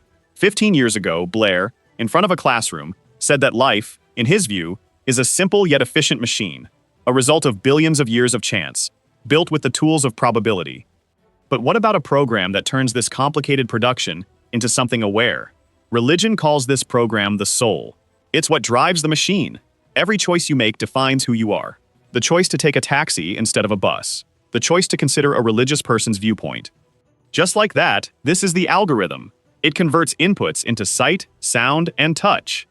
These signals are then sent to the brain for interpretation, so we go about our lives guided by this algorithm. For this guy, the soul doesn't exist, but someone in the room clearly disagrees. The professor quickly calls out the student who spoke up, even though he didn't mean to. With no other option, the student pulls up the news on his phone. It reports that the rumors turned out to be true.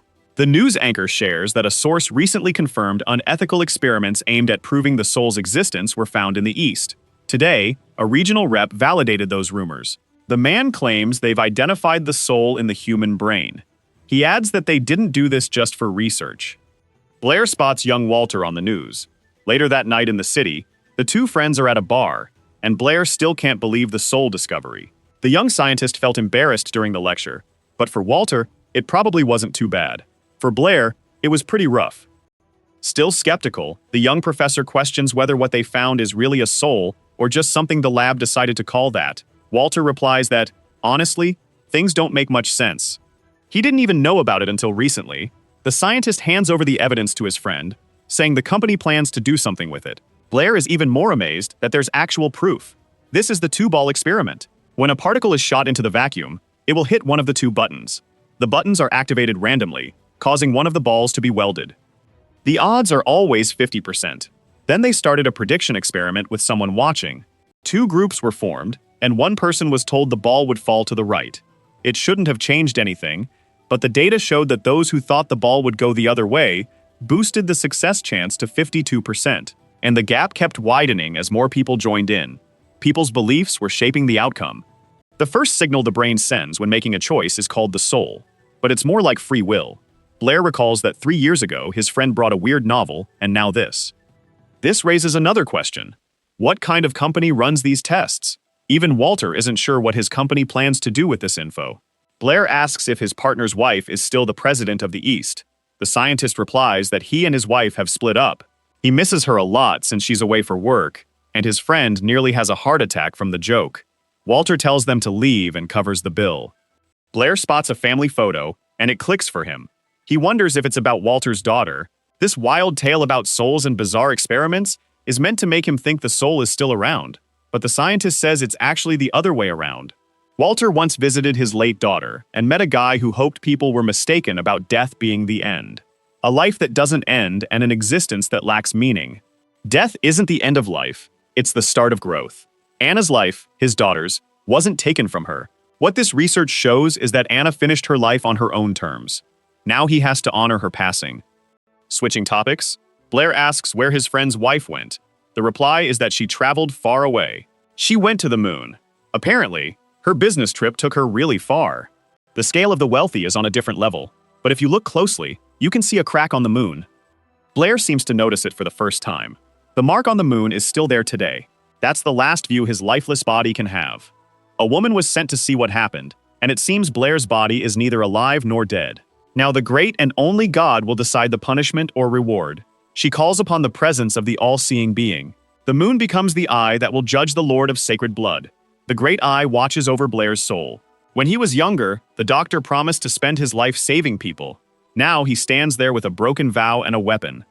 Walter is trying to wake up his partner so they can hurry and catch their flight, but Blair wants to help a woman who's down and has a living child. With time running out, they rush with the baby in their arms. Humanity was finally on the brink of extinction. Because of this, Blair couldn't care less about his promise. All he wanted was to stay alive. Still, something pushed him to save that child. Out of breath on the plane, they almost got left behind, so Walter asks how the baby is doing. In that moment, even Blair doesn't know how to respond. The plane made it out of the war zone. Soon after, a huge explosion takes down what was left of the buildings. 5 years later, at the Northern Unbelievers' base, the war is over, and the world they knew is just a memory now. It's a hopeless place, fallen into the hands of the gods. A man shows up calling for the commander. It seems a patient needs him urgently. Blair keeps wondering the same thing. Why does he keep saving people? A woman waits outside for the operation to finish. Is he doing it for humanity or just for justice? The woman asks if her husband will make it. The doctor gives her the good news. She nearly breaks down in tears when she hears everything went well. If Blair had known it would turn out like this, he would have trained in surgery. But the truth is, this man has no real cause. His son grabs his hand to get his attention. Blair tells the kid not to call him dad, or he won't be able to marry. Then, he scolds the child for being in the surgery area when he already said he didn't want him there. The boy just wanted to share the chocolate cookie he made for his dad. Now he remembers why he saves people. It's all because of this kid. All he can do now is pull him in for a hug. In this world, life is like a spark in a storm. He's just trying to shield him until the storm is over. He wants to see his boy shine a bit longer since he's just a spark. Sadly, that didn't happen. Blair feels guilty for not being able to protect him. It looks like the sanctuary folks have been kidnapping and killing all the kids they find, and these kids snuck out of the base. Blair can hardly get the words out. The leader tries to say that this child is his son. He couldn't keep him safe. Is death really the flip side of life? How can Walter look at this and call it the flip side of life? The one who knows it all claims that death can be fixed. The true God gave Blair the task of curing the death that haunts this area. With the power of blood and life, he can pull off this miracle. Blair will have the ability to bring back all his fallen comrades, including his son. They'll all be revived in the Elysian fields. So all souls will get to enjoy eternal life. The idea of immortality really grabs Blair. He recalls Walter saying that death complements life, that they go hand in hand. The doctor can't accept that death is just a natural part of it. But he'd rather be destroyed and end his human life than join these crazies. Blair makes a promise in his son's name. He will never let them harm his child. The one who knows it all says that the man only thinks that way because he hasn't experienced the joys of eternity. Blair tells the woman to shut up and stop spouting nonsense. For her, ignorance isn't a sin, but being born foolish and living in ignorance, that's a sin. The seer mentions that the vessel they found is still tainted. Still, he's the only one picked to get this power. She tells the other woman to reveal a bit of the truth. The woman gestures, and with her divine magic, it looks like she inflicts great pain on Blair. The impact on the doctor is crushing. The seer then asks again. Once more, she offers him the power of blood and life. Without thinking much, he takes the heart. Again, the seer claims this is a gift from God. The one who sees all shares a new secret with Blair. In the moment, a tear rolls down the dying man's cheek. A sense of regret overwhelms his soul. He questions what he's done. The woman warned that living in ignorance is a sin. Asking a demon how his powers were taken was pointless. It was said that Blair's punishment was to endure human suffering again. But he managed to finish an important mission. The girl claps her hands, and a stream of blood bursts between them. Now he's been purified, so he won't be tainted by sin again. In the future, they hope to see him in the Elysian fields. Trisha is alone with a stained cloth until someone who was late shows up. She scolds him. He can't be late or early for the creator's plans. There can't be any more variables. Cillian, the first affiliate of the Northern Sanctuary, doesn't seem to care. Then the guest asks if the girl called him to confess. Trisha says Cillian is a great comedian.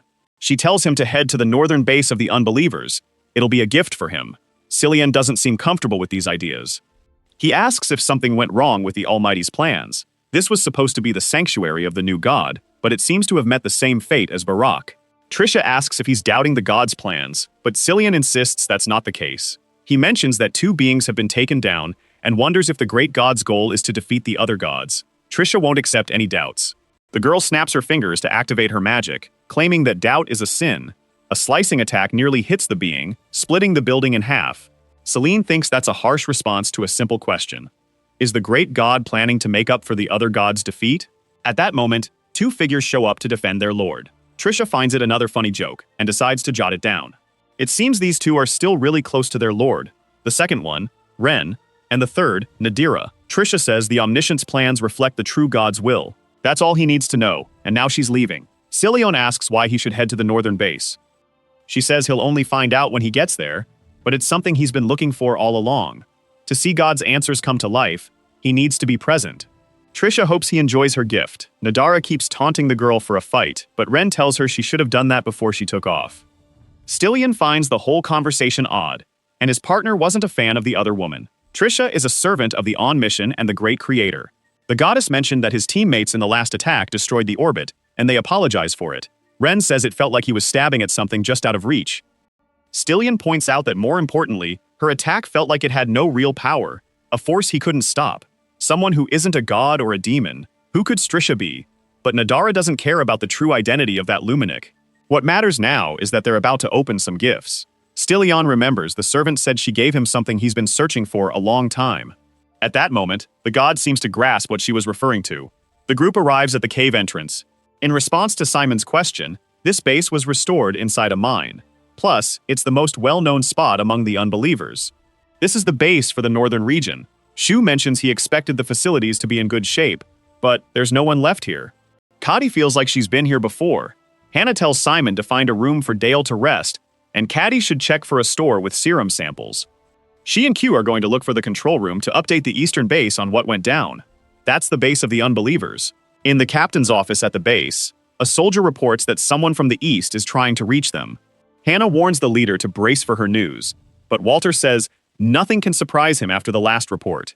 The group leader is clueless about what report she's talking about. Walter then shares everything that happened on the mission. The commander only knows this because of her. The issue is, Hannah never sent a report. Shockingly, everything he said is true. Looking back, the northern base sent their report on the day of the ritual. It seems the blood god was behind it. Walter insists this wasn't a helping hand. He says it's a warning with two meanings. The first meaning is that the unbelievers' base is no longer safe. Cracks appeared on the moon as soon as the war kicked off. These same cracks show where all the temples are located, so the bases were set up far from the sanctuaries. Q thinks it might be risky for the unbelievers to gather in one spot now, but Caddy, who's been listening, chimes in that now they have the power to fight back, so it's better to stick together. But Hannah's main worry is that the truth about Blair will come out. Walter agrees this could lead to chaos and even surrender. This could spell the end for the unbelievers. Caddy doesn't care about the cowards. She believes they should let the truth out. What she really wants to know is the meaning of the second warning. Someone responds that defeating the two gods was always part of the plan. Stillian adds that the unbelievers still don't see the full picture. The god thinks Trisha's answer is too complicated, but he appreciated the gift. This is clearly a love confession. He asks her out on a date if they meet again. Kaida recognizes the guy next to her. Sulian greets his little sister. A man with a cane tells everyone to fight. He orders all the unborn kids to show no mercy. Only the winner gets to be born. The strength of everything beneath you is the promise made by man. Challenge the flesh of your brothers. Drink the blood of your sisters. The god tells everyone to enjoy the big carnival. They're celebrating the first anniversary of the winner's descent. Salian tells his sister they've come too far to turn back. What's out there is the same as what's here. If they don't do what needs to be done, they'll both fall. They have to survive at all costs. The issue is that Katie has lived and interacted with these kids for years. They're all her friends, and just as she starts to speak, her brother cuts her off. Salian warned her to stay away from the weak. Katie knew it would end like this all along. After all, this world follows the law of the jungle. Then the entity declares that in this northern sanctuary, power is what matters. But something seems to grab the attention of the divine beings.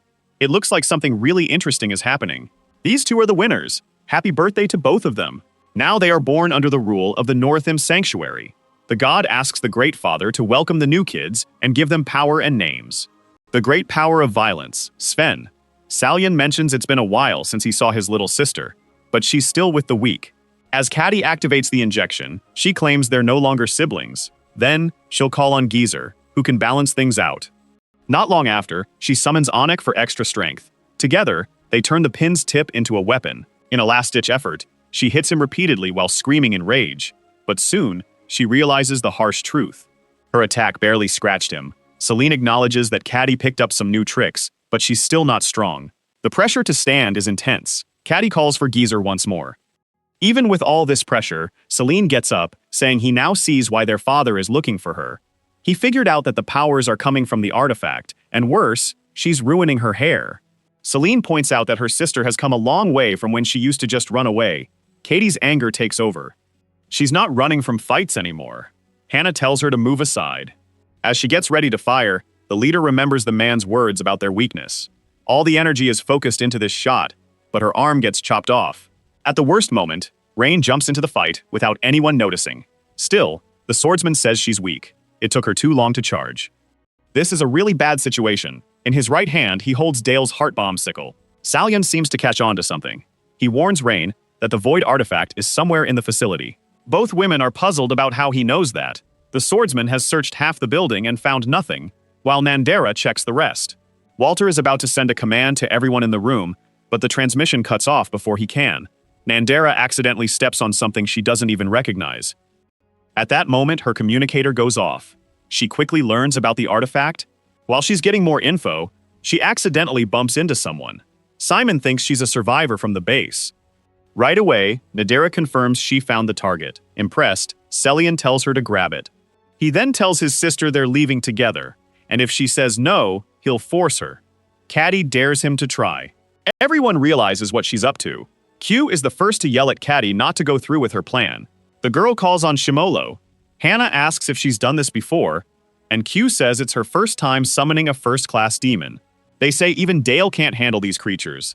This is the last resort for the unit, summoning an untamable demon when there's no artificial organism. The entity takes over the summoner's body.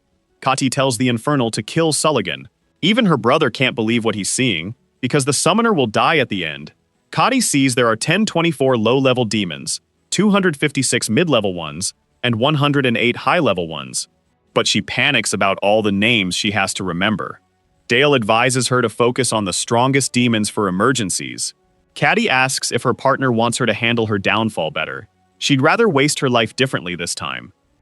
Even though she likes how clever he is, Dale thinks he's at least smarter than her. Somehow, Walter feels these two kids oddly fit together. Then, Caddy looks for a high-level demon name to summon, but for some reason, the list starts at number 2. Walter explains the first one is hard to rank since he organized the list by strength. Dale says she could never control that creature, and as he starts to say its name, she warns him to be careful. It's Shinomolo. And no matter who calls, this demon never responds. Plus, Dale says it's the weirdest infernal he's ever met. First off, this demon has never been in hell, but in the void, and it was the first one the protagonist met. Shimolo is his master. Katie wonders why Dale's call isn't getting a response. The reason is simple. The master doesn't show up when a human calls. Shimolo is really happy because he loves responding to young women, but he's annoyed that Dale didn't come to greet his master. Without holding back, Sullian attacks the creature with everything he's got. Caddy's brother is curious about who this thing is and what it did to his sister. Shimolo even thinks the host's name is beautiful. Shortly after, the creature turns to smoke, reappearing behind Sullian, asking about his connection to Caddy and if they're from the same bloodline but different families. Losing his grip, Sullian grabs the demon's face and slams him down again, but once more, Shimolo slips away. The demon finds it hilarious to be caught up in a family squabble, guessing the two don't get along. He wonders why the guy isn't using his powers. Maybe he's worried about hurting his sister. Rain seizes the chance to strike and aims for the monster's neck. At first glance, it looks like a solid hit, but Sullian seriously asks Rain what she thinks she's doing. The swordsman explains this is a direct order from their father. Ketting needs to be taken alive or dead.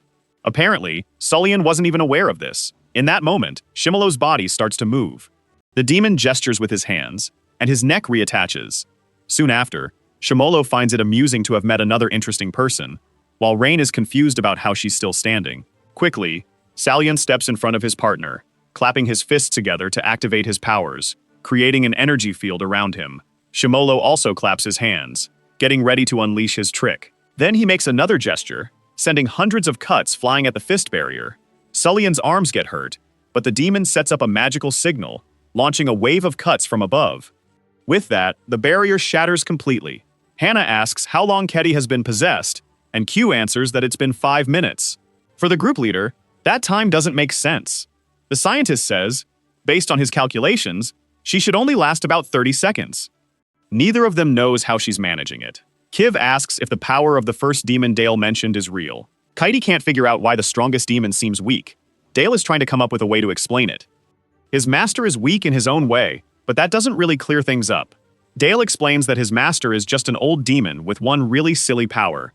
Shimolo is definitely enjoying himself. Rain mentions they need to wrap up the fight soon since the swordsman is already running low on energy outside the sanctuary. Sullian tells them to focus on the opponent's hands first. Every time those hands make contact, it triggers some ability.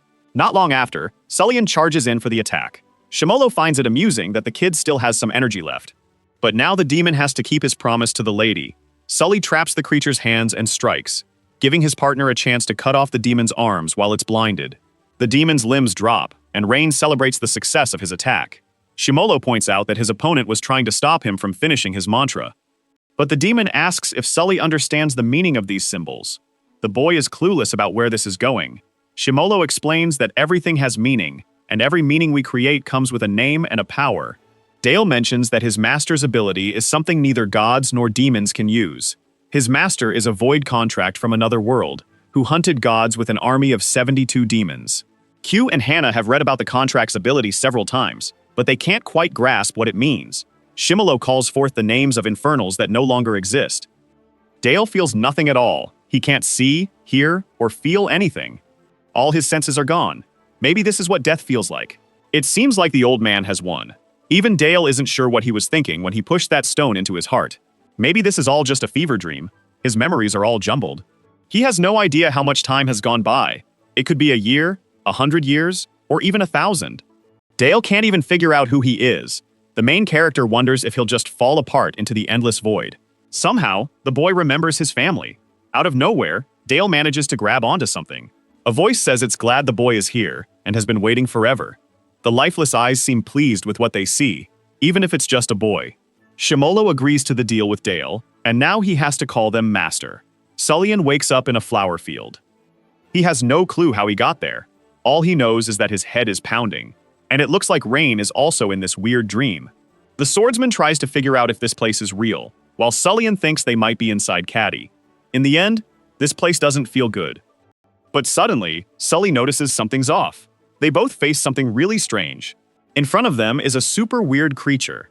They're so shocked they don't even see the giant rogue passing right by. These huge monsters stroll through the flower field like they're just animals. They have no idea what to do, or if they'll be attacked.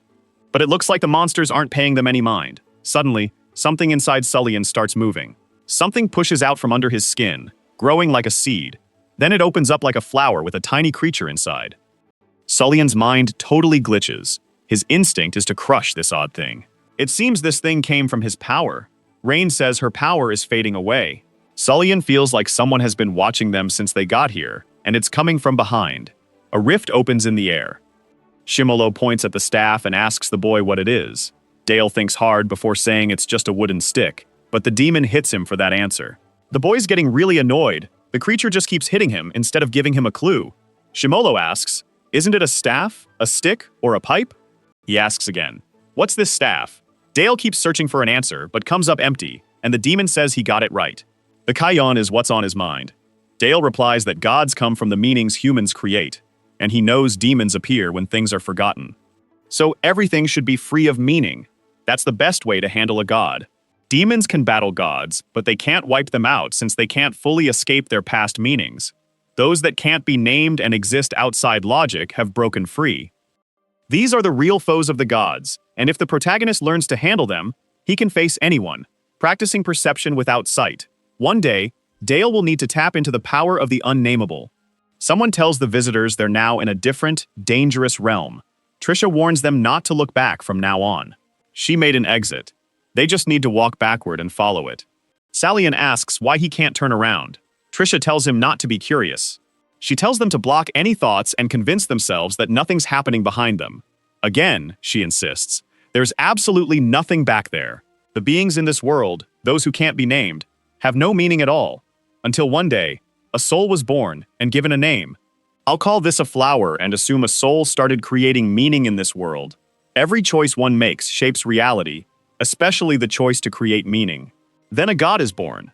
In the demon's world, this place is called the Upper Realm, and the obsession of a being known as the God of Flowers began. A desire for more work, a craving for greater divine power, and an obsession with eternal life. The suffering from this obsession continued even after becoming a demon. An obsession with lost pain and a forgotten name. This was given by humans, becoming the very frills that fueled its obsession. But you never really wanted a name.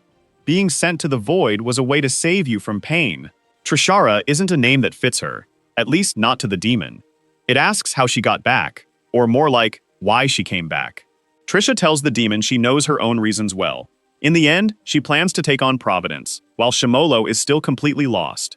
The demon serves not Providence, but the curse itself. But the creature thinks that's just one way to look at it. Trisha warns them to just walk backward. No matter what, they can't look back. It's only 4 steps. With that, they start walking. Shimala sees that the girl isn't planning to go back. For Trisha, this is the furthest she's ever gotten. The demon can't figure out why she's trying so hard. She was ready to be sacrificed just to mess with Providence. Even while under attack, Shimolo wonders why she's acting this way since she was his first disciple. Trisha admits it's been ages since she last saw her brother, Or maybe he doesn't even recognize her. The powerful flower entity joins her hands and activates her divine magic. The boys take their second step back. Rain questions if they're doing the right thing, feeling something behind him. At the same time, a side effect hits the swordsman's arm, and Sully tells him to stop worrying about what's behind them. But Rain doesn't care. He wants to grab this chance. His father, the Lord of Violence, taught him to face the strongest, to become the strongest. And right behind them is something stronger than anything they've ever faced. They take their third step, and the swordsman decides to stay put. The giant hands are sliced by magic. Trisha makes the same signs Shimolo did in their last fight, and a bolt of lightning shoots up from her. The fighter is nearly fully transformed. For some reason, the strange creatures are now flying over the field of flowers. The huge creature gazes at the tiny planet, then opens its massive mouth to swallow it like a black hole. In one bite, the planet is gone. On the fourth step, he's back. Salyan returns alone from the other side. A guy wonders why he's the only one. Salyan admits he came back because he made a choice when he was vulnerable. The Lord of Violence realizes his son faced a much tougher enemy, and in his shame, he confesses he only acted to survive. First, he tells his son to get ready for the rituals. The giant being is ripped apart, and Shimolo acknowledges that his apprentice is stronger. Trisha mentions that the demon once gave her deep meaning, something that had been completely forgotten. She tried to find similar meanings, but that idea had vanished. She learned that to be truly free from suffering, one must let go of their name, yet losing meaning gave her more strength. Trisha claims he used this to trick their poor brothers, turning them into mindless weapons, but they had names too, and she lists all the demons. Shimolo asks how she still remembers all this. Even after being consumed by the void and becoming a demon, the true name never fades, which is why the pain lasts forever. Although there is a way out, she is the first of the 72 Ball. She plans to destroy the world's providence using the great god's power. Shimolo can't believe what he just heard. Destroying Providence is impossible. Bale thanks him for understanding the meaning of her true name. With her powers, the demoness separates Shimolo from Kadi. Then, she sends the girl to where Sullian went. The divinity notes that his son completed his mission. With these powers, Bale can even split herself. She can connect with her parts from different realities. Bale sees all realities, times, and dimensions at once, and in one of those places, she found him. Shimono seems intrigued by what she's saying, as she mentions finding the one who knows the power and true lessons of God, the first and only being. Then the demon asks if God gave her any answer. A single, silent answer. He's about to descend. Shimolo says there were 108 planet exterminations that turned into hells. Still, the real God never showed up during any of those times. Now, thanks to Ball's info, the demon knows he can track down the great deity. Then, his old apprentice wonders if her master truly thinks the kid can beat the creator. Shimolo replies that Dale isn't ready at all. A glow surrounds the demon. Now, it's time for the big hunt. He's taking this personally. With that, the endless mouth swallows his opponent. But Belle froze the massive teeth far away. She claims that wouldn't be possible, even if the demon used all his brother's powers. Shimolo knows he can't use all his abilities, but here in this reality, maybe he stands a chance. With that, he calls forth hundreds of demons with names no one can pronounce. Even Bale is shocked by what her master just did. Shimolo says if he can't beat God, at least he can take down his old apprentice. But that's not her goal in fighting her master. Her aim is to disable him right there. It seems the demon forgot her ability, falling right into her trap. Again, she tears apart reality, using the old man's arrogance against him. With that, the biggest hurdle was cleared. Rain watches everything and reflects on Trisha's true form. Then, Ball asks the all-seeing one what to do with this new factor. The seer thinks they could use him. He might actually be helpful. Q says he managed to set up a connection so they can talk to the base. Hannah mentions her arms seem to be working normally again, but she's worried about her group's safety, and Q reassures her that at least Dale is alive. Surprised, Hannah asks how he knows that. Apparently, she forgot they put a sensor in the protagonist's body. Still, feeling weak and strange, she worries if Dale is okay after everything they've seen. They really should have put a sensor in Caddy. She's got the biggest question right now. Hannah can hardly believe the girl is still alive after calling on such a powerful demon. A voice assures her the girl is okay, saying she's tough as nails. Then, the creature asks the group to let him go if it's not too much trouble. Rain really doesn't like being called a variable. Ball mentions that the all-knowing one also predicted there would be some hiccups in the plan. The swordsman disagrees, saying he chose to stay willingly. So he's not a variable, it must be someone else. Using Hannah's lap as a perch, the little monster claims he's Dale's master. Key seems to have spotted a follower, and one of them is really close by. Just then, Dale walks in, curious about what they put in his blood. They look relieved, and Key asks if the protagonist took down the temple followers. But Dale has no clue what he's talking about. Then Nadira shows up at the temple, excited to share that she returned with a relic. As her lord described, it was a handsome guy with short hair. For some reason, Nadira finds Simon really charming. The god punishes her by making her walk on her hands for a week, but she sees it as fun training. Ring is totally convinced that Nadira is the variable. For some reason, she's nervous about being punished, and it seems to be Simon's fault. But even he has no idea what's happening. He was just kidnapped. This girl is completely nuts. Anyway, Nadira tells Simon he has two choices now: pass the test or die. But he's clueless about what she means, clearly unaware he's in the sanctuary of violence. It doesn't matter why people come here. Everyone who enters the sanctuary has to prove themselves. A sphere comes flying toward the prisoner. Nadira hopes he shows he's not a waste of time. She explains that everyone in the northern region has one of these. With this, she's giving him the power to create any kind of weapon. Simon finds it amusing that she's handing out weapons to someone who's about to be sacrificed. The father of the sanctuary doesn't care where anyone comes from, and besides, no one ever said he was a sacrifice. From now on, Simon's part of the family. After that, she gives him a push, but only if he makes it through. Nadira really hopes he survives. He's totally her type. When he comes back, she genuinely wants to marry Simon. The rules are clear. Only one can stay standing. Ball says she doesn't care who the last one is. The biggest hurdle has been taken care of. But there's something she needs to check. She wants to find out why Rain really stayed. Plus, he better not lie. The swordsman then says his real goal was to find someone. He wants to make a deal with the demon Ness. Rain heard this being is looking for someone, so he came here. Ball is impressed by his ambitions, so she'll let the swordsman meet him. Shimolo tries everything, but he can't break free from his cell. He finds other genes in the little demon's body. Hannah wants to know whose DNA is mixed in, but the odds are slim. The one who sees all explains Blair's main mission: to neutralize the Demon King and the contract leader Shilomo, shutting his mouth and binding his limbs. That was Blair's true mission. In the end, they've just been following the gods' plans. But in the end, none of that matters because they need to rescue Caddy and Simon. However, Hannah warns against rushing. It seems there's still a prophecy the gods want them to follow. Shimolo asks what kind of prophecy they're talking about. Hannah shares the predictions that were written in a book. The demon takes it upon himself to analyze what she said. He concludes that this isn't a prophecy book. At that moment, the captain shows up again on the big screen. The little one recognizes Walter as the pig Dale mentioned, though the protagonist insists he never said anything like that. Walter recognizes the little creature as Shimolo. The demon thinks everyone around is pretty clueless. The book isn't a prophecy, it's more of a message. That's why the future isn't set in stone. The future branches out in countless ways, shaped by the beliefs of those who follow. The many forms of these beliefs are the souls. If all these spirits are made to believe in one idea, then that future becomes reality. That's why this gathering of souls is the real strength. Looking at this prophecy book, you can spot some events, but there's no mention of causes. Whenever the gods intervened without a real reason, their plans got messed up.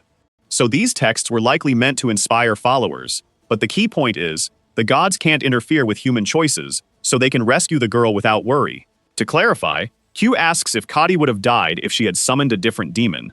The demon assures her that wouldn't have happened. He mentions she's a force, but no one gets what he means. Back at the Northern Sanctuary, Kadi wakes up to a giant hand. She comes to with two beings holding her arms. Her father says he was worried, but is glad she's back with him. He feels incredibly lucky to have such a powerful daughter who can wield both divine and demonic powers. Simon falls, seemingly for good. The fall feels so long that he thinks this might be his end. Even if he doesn't want it to, it looks like it's going this way. There are things he needs to apologize for, and things he hasn't finished. Simon also had tasks he wanted to complete. There's still so much he wanted to do. Suddenly, his weapon comes to him. He recalls that the wild girl gave him the power to create any weapon. He probably just needs to visualize it. It's worth a shot. So Simon focuses hard on using his imagination. He pictures the ultimate weapon ever made in the eastern region. With great effort, two hands appear to catch him. But that didn't last long. Maybe he needs to visualize it better. At least he's still alive. A hologram pops up to kick off the games. It's time to find out who will be the chosen one of the sanctuary. Simon thinks it's wild to have a non-believer in this competition. The host mentions that only the strongest will come out on top. He just needs to prove he's worthy. Then the chains fall away. From here on out, he has to survive until the end. Simon will take on 100 opponents. The odds aren't in his favor. The boy takes a deep breath and exhales. He's been training hard for years to join the sanctuary. His fate, his family's, and his village's future depend on this sword. He can feel the power surging through his veins. Nothing can stop him now. He's definitely going to win this challenge. He has promises to keep and people to protect. He'll fight for everyone who believed in him. The swordsman is ready to go. Now he can battle until he's the last one left. With that, the door to his challenge swings open. With his sword in hand, he feels no fear. Even surrounded by powerful foes, everyone locks eyes, ready for what's coming. The boy grips his sword tightly. He just asks everyone to hang on a bit longer because he'll be back. But then a slash happens, and a creature turns the boy into a pile of mush. The creature doesn't even realize what it just did. The host says that here, despair won't help. What really makes you strong isn't your past. Where you come from doesn't matter. In this place, who you are doesn't count. Forget the journey and just deliver results. The monster runs off, slashing at everyone. No one can stand up to it. In just minutes, it takes everyone out. The creature is the last one standing. With its crazy strength, the monster seems to soar through the area. Then it jumps as high as possible and roars, but gets hit by a bullet. It's game over for the monster. Raw power helps, but it doesn't ensure a win. Using a weapon is smarter. That's why humans beat animals. A fighter finds it amusing that people still use knives. Another one charges at her, and she takes him down with a shot. Then she heads toward another group and uses her foot to launch herself into a jump. She takes down two more and lands perfectly like a superhero. To her, everyone there is just a bunch of idiots. If someone's going to use a weapon, they better know what they're doing. Humans beat animals with these tools. But that's not the challenge they face now. The shooter spots something odd. Apparently, someone is still standing, but the bullets aren't doing anything. What she's up against feels like cheating. They're fighting a human with a weapon. This is a whole different game. To win a fight like this, you need a bigger weapon. The robot gears up for all its attacks. The explosion wipes out the whole room. There's not much left of the place. Even Simon can't believe it actually worked. The candidate has been chosen. He's about to be reborn. But the presenter gets a message before finishing his sentence. Looks like these orders come straight from the father. This recruit has to pass one last test. A special opponent for him? Apparently, it's someone who leaves the presenter totally stunned. Someone bursts into the room. Simon knows exactly who she is. She's the number 0 member of the Northern Sanctuary. It's his partner, Caddy. Someone asks for the child's name, and the mother says it's Katarina. The man tells her to get rid of the baby. He doesn't get why she had a kid if she can't take care of it. Caddy is then left in front of an orphanage. Finally, someone calls out to her. The nun then says the boy just got a sister. Hearing this, the boy lights up with joy. Once there was a city, but that's not the case today. At the gates of the Northern Temple, a small group introduces themselves. The kids are named Killen and Katarina. The guardian admires how far the kids have come. Now the boy takes on the name of the father of time, Killen Svensson. The same goes for the girl, who becomes Katarina Svensson's daughter. The little girl repeats her new name to herself. Humans get a name when they're born, but they're not really humans. They're servants of the gods. Once named, they can't confront their birth. When someone is born with a new name, they gain a purpose with the gods. This is what it means to serve the divinities. Caddy tries to recognize her own body when she wakes up. The father congratulates her on her first meal. Then, he gives her her first mission. After that, come the rewards. Naturally, there's the first casualty. Servants can be brought back as long as their master is alive, since this is Catherine's second chance at life. Simon is glad to see his friend, but just as he's about to say more, the attack hits. Catherine promises that in this new life, she won't let her dad down. Somehow, she messed up. If this was before, this guy would have never gotten away. Simon's reply is slow and steady. First, he checks if he's really hurt. The soldier thinks his buddy is just joking around. At that same moment, the girl strikes again. Simon tries to buy some time, but it's no use. At least he manages to put up a defense. The girl hits the shields like crazy. Catherine is completely over the moon. All Simon does is call out for help from Caddy. Her younger self is down and hurt. Walter and Blair find her and recognize her uniform. The doctor is shocked to find out she's a temple servant. So much so that Blair tells his friend to back off so he can take care of it. Servants usually have a mark on their eye, but this girl has no powers, so she's not who he thought. Walter mentions he heard rumors about the Northern Temple kidnapping kids to turn them into servants. The captain wonders how she got there. Suddenly, the girl moves. and young Cotty wakes up.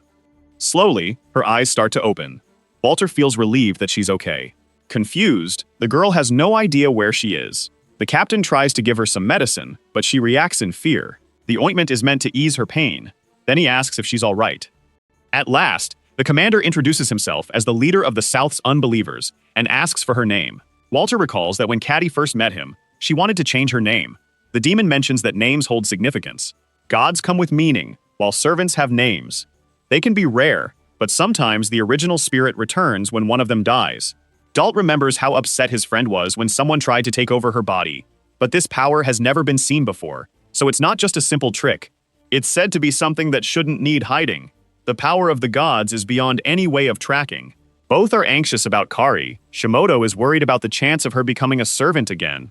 The demon has never seen anyone like her go back to what they were, let alone twice. All they can do now is pursue their friend. When the moment arrives, they'll decide what to do if she's become a servant again. They'll know then if they need to fight her or rescue her. Walter has an old memory of his daughter giving a weird name to a hair tie. The little girl doesn't mind because it's a precious gift to her, just like everything her dad and family mean to her. Later, the hair tie named Pasacha is given to Cady. That's Walter's family name, and if she's okay with it, the girl can share his name. Meanwhile, Catherine keeps hammering Simon's defenses. He starts to feel the pressure. She's nearly getting back all her lost feelings. Simon has reached his breaking point. He feels like his head might explode. With that in mind, someone tells him to take a break. In an instant, Catherine pulls back. The partners have a choice. Before seeing her, the protagonist thinks she could be saved. It's now a fight for survival. Dale tells Simon to run as fast as he can, but Catherine won't let him. Naturally, our hero steps up, and Simon leaves, wishing him luck. The servant doesn't have much to do now. Dale warns that from here on out, he's going all out. He expects her to use everything she's got to stay alive. The funny part is, Catherine doesn't even know who's in front of her, but there's only one answer. Dale steps up to fight because he's her partner. Shimola thinks about how the god of violence gave her power. So far, they know that the stronger the enemy, the stronger you get, and you can create weapons from your imagination. The demon says those details don't matter, just the meaning of violence, but this time, it'll be tough for Dale. Q mentions that the protagonist has already taken down 2 gods, but the next one is among the top 3 strongest. Maybe this time, even a servant could take down our hero. Shimola says 2 things determine a god's power. First is the number of followers, and second is the meaning of their name. The last gods had lots of followers, but their names had weak meanings. The more specific the name, the weaker it is. The more vague, the stronger the power. Everyone there remembers this. Walter agrees that gold is a metal, and blood and life are easy to categorize, but violence is the opposite. As promised, Dale goes all out. He swoops in like a bird for the attack. Catherine identifies her opponent as the Relic of the Void. She manages to dodge the attack. Using her power, she creates a weapon. She's surprised that her target just appeared right in front of her. The hammer strike caused a fiery explosion. Dale notes that the destructive force was massive. Now his accuracy is off. He's starting to think his partner is going easy on him, or maybe it's something else. Maybe she still can't control her body. In a flash, she changes her weapon and slices off her opponent's arm. For some reason, she goes for the arm instead of the heart. Catherine's eyes show she's conflicted. Looks like there's still hope. Cady is also fighting for control. Her servant vows she won't let her father down this time. Catherine seems to battle herself, but little by little, she starts to win. Her arm stops shaking, and she charges at Dale again. The protagonist decides to let his partner handle this fight. He trusts his partner so much that he says he'll use demon number 23 to respond. Hand gives a thumbs up, and Dale can't help but smile. The demon of gluttony is called forth. An army of skulls rises from below. Actually, those were the backs of a giant creature, a massive beast with a fish-like body. Gliding through the air, the demon heads towards its summoner. Next to them, the creature looks enormous. Its movements wreak havoc around. Hathorn shuts her eyes, and when she opens them, something feels different. She's inside the whale like Pinocchio. Dale knows she evolves by fighting strong foes, so he figured out how to beat her without brute force. Catherine asks what the plan is, but it's still the same. Dale will take her down and bring his friend back. Out of nowhere, the protagonist stabs himself in the chest. She has no clue why he's doing this. Before she can react, she feels an unseen attack. Dale explains that in this hell, all pain is shared. But only the pain, injuries, don't carry over. Dale yells for Cady to pay attention. From now on, the protagonist is all in on defeating her so she can really go for it. Catherine is puzzled that he wants to save her, but also wants to beat her. But that won't hold her back. She jumps right into the fight. Catherine thinks it would have been simpler if he just stabbed himself and got it over with. The sword cuts into the flesh, but something goes wrong. Dale tells her that if she's trying to escape, it won't work. She can only leave with his okay. And like he said before, all feelings in this place are shared. The demon screams in agony. Catherine feels her own attack too. Even with her anger, he insists there's a way out. Dale asks her to endure just 3 times. Catherine just needs to handle 3 different pains, and he'll let her go. So it's best to get started. Young Dale is training to build up his pain tolerance. Shimolo tells him that in hell, he'll face a lot, and if his mind isn't ready, he could lose it. There are places even he, a demon, fears, but the protagonist must dive deep to make deals with the lords of the underworld. The training method is pretty straightforward. Dale just has to withstand 3 different pains. Honestly, it's a simple idea. But the demon warns the boy not to get too hyped. These are the worst pains from the underworld. Shimolo calls forth gluttony to kick off the training. Both are swallowed by the whale. It's time to begin with the first one. The pain of Sweeblor, a demon that looks like an insect, is summoned. Catherine didn't expect to deal with moths. Dale then crushes one of the bugs. Suddenly, the girl turns into a skeleton. This is the pain of death, the unavoidable moment of failure. Everyone can picture this. Physical pain can't match the agony of the soul. Catherine now knows firsthand that even a dying insect can feel this pain. Surprisingly, she's not scared. That's because she's been through this feeling before. Dale, however, never thought she'd give up here. Now, we move on to the second pain. Catherine feels odd.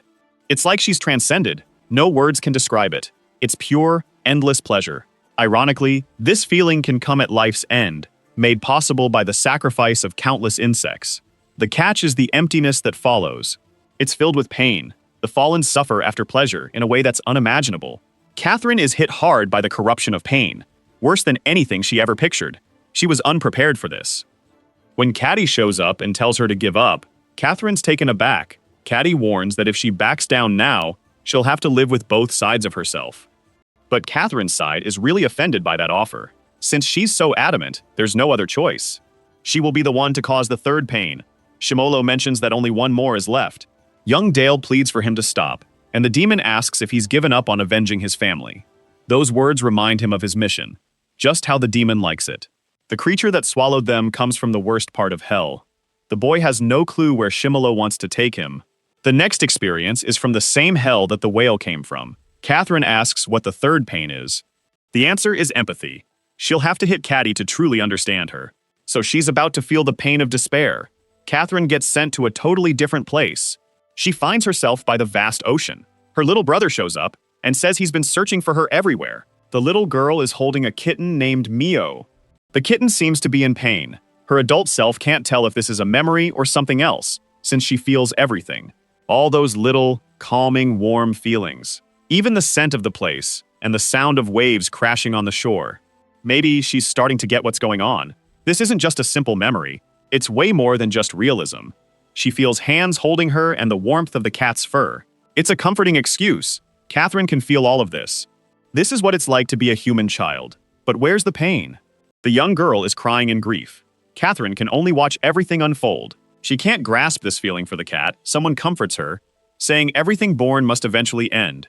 A nun explains that life without death is like never being born. That's why Caddy was so attached to the cat. It was something special. Only through death can this happen. Plus, it's not really the end. One day, they'll meet again. Catherine says she can handle this pain. One day, everything feels normal. Then comes the end with light and the new world of the gods. Then, a stranger shows up at the house. The nun gets thrown down. The masked guys say they're not here to hurt her. He knows the woman has to save lives. The place looks like a nice orphanage, but at first glance, there are no kids around. Now the world is falling apart because of the war, and the weak are dropping like flies. Taking these kids would be a kind act.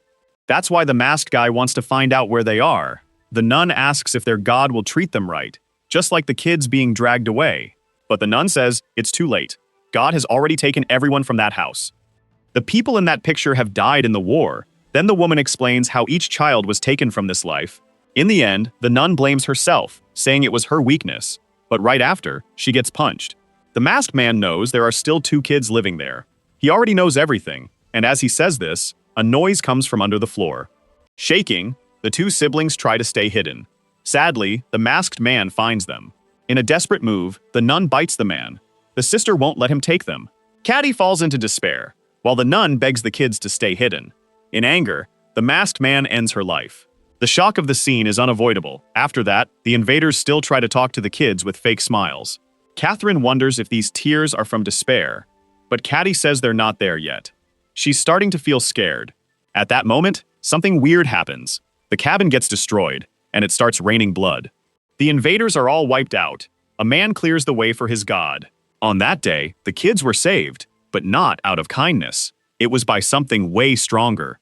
This force loomed over everything and led her to real despair. The god of violence, Sven, happens to notice the kids. It's their first time seeing a die. While witnessing the violence, Sven calls for his servant. He asks for water and food to be brought to the kids. There's a prophecy about this moment, saying that for the way to the sanctuary, 2 kids will stand strong with unbroken necks, the first son of violence and the second daughter of chaos, who has both god and demon blood. Sven invites the 2 to his sanctuary and leaves enough food and water for them to reach his temple in a week. There, the god will wait to make these kids the strongest. With that, he leaves them alone. Her brother tells little Caddy not to cry, but she can't help it, even as he insists. He reminds her to think of the nun's words, and everyone in the photo, even the cat. On the hill, the sister finishes her prayer, knowing that things have been really tough in this world. But she prays for them to survive at all costs. They all have their reasons for being gone. It's because they were weak. Finally, Caddy stops crying. The boy hugs his sister one last time, promising to survive and become truly strong. Looking back, maybe Killian's drive to be the best started right here. After that, they set off on their journey, their quest to get stronger, all because they had to survive. Was there really no other way to think about it now? Both went through tough training. Over time, the reasons faded, leaving just the wish to be the strongest. In the end, that was Sifeng's goal. As time passed, the reasons became more distant. Their trainer says they haven't fully transformed yet. They're still stuck in their shells. They need to break free to be born properly. Breaking the egg is easy. Other kids are going through the same training too. Everyone's learning to steal, lie, betray, and take. They need to take power from their brothers. That's the core of violence. The brother was the first to break free. He woke up as one of them, taking the power from his teacher. Once her brother became one of them, he was no longer the person she remembered. Joining them changed him. Maybe the old him vanished, but Yunso and Kade have to save him. How can they keep his true self? Maybe it's about not breaking the egg or stealing, but just running away. She might not be strong, but she'll stay alive. Since she remembers her reasons, she'll survive. Getting stronger comes later, so she can rescue her brother. For years, she survived on stolen food, and no one ever chased her. Caddy uses a distraction to grab more supplies. While eating, she listens to the story. She hears that someone died in battle but came back to life. One guy asks if the father changed the person's body, but no one has seen Sven care about anyone. The real issue isn't just that the person came back, but that they returned with the same personality as before. She thought she could save her brother, but she was wrong. He's too powerful for her. Katya hates seeing this person act like they know her. All she wants is for this fake version to leave her brother's body. The problem is, his personality hasn't really changed. A group of slaves holds up a huge torch for the god to light his cigar. Sten, enjoy your smoke in peace. One of his servants tells him the ritual setup is done. He tells them to bring Cillian to him. This is the southern sanctuary, ruled by the god of violence. There are 3 types of rituals here. The first is a fight until just one person is left standing. The second type is a battle between 2 teams, with only one emerging as the winner. Today is the 3rd type of ritual. Cillian, the top follower of the sanctuary, is set to start. And then, Sun pierces his own hand. To give his blessing, he commands to fight without fear. Cillian collects the blood with his own hands. Next, he chants the ritual mantra. With his father's blessing, he will fight fearlessly. After that, the young man bathes in the blood. He will fight using violence. Cillian bursts out of the sanctuary and lands on the battlefield, facing a group of warriors. The 3rd ritual is about the Stroma's follower against many others. This is the only way to keep the throne with the god of violence. Plus, it's her chance to defeat her brother. For some there, even though he's the strongest, this seems crazy. Another guy thinks it's insane to take on Cillian with so few people. Then the fight finally kicks off. Cillian doesn't take his eyes off them for a second. The two fighters strike at the same time. Without a second thought, the first goes all out. But he's instantly countered. The first fighter is thrown far away. Then, Cillian vanishes in a flash. The movement is too quick to follow. He starts to prepare his magic. Two others rush at him together. Cillian claps his hands, and two massive thumbs smash down. The strongest follower wants everyone to rush him at once to finish this fast. Without a second thought, one of them steps up. As planned, the group charges together. Next, Celine makes another hand gesture. The Colosseum erupts in a huge explosion right after. Not many are left standing after that. Caddy is among those still fighting. But he's way stronger than she thought. Celine spots her sister in the chaos. One fighter tries to take advantage, but he's like a bug. Anyone who tries their luck meets the same fate. They're tossed to the ground like insects. Facing her, he's finally glad the cat has shown herself. A big group tries again to grab the chance. Celine then quickly punches the air, as if she's breaking reality. Kaimi watches helplessly as the destruction unfolds. That's when she realizes her plan was pretty naive. All those years of secret training were for nothing. While she stayed hidden, her time was wasted, because her brother had gone way beyond her level. Watching his sister closely, he confirmed the rumors of her always running away were true. Cillian tells her she can't keep living like this. Since their dad might suspect, he needs to leave some battle marks on her. With that, he punches his sister.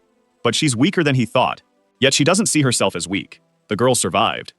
Cillian says she just hasn't died yet. It's different. That's because she's only been running and breaking her promise to the nun.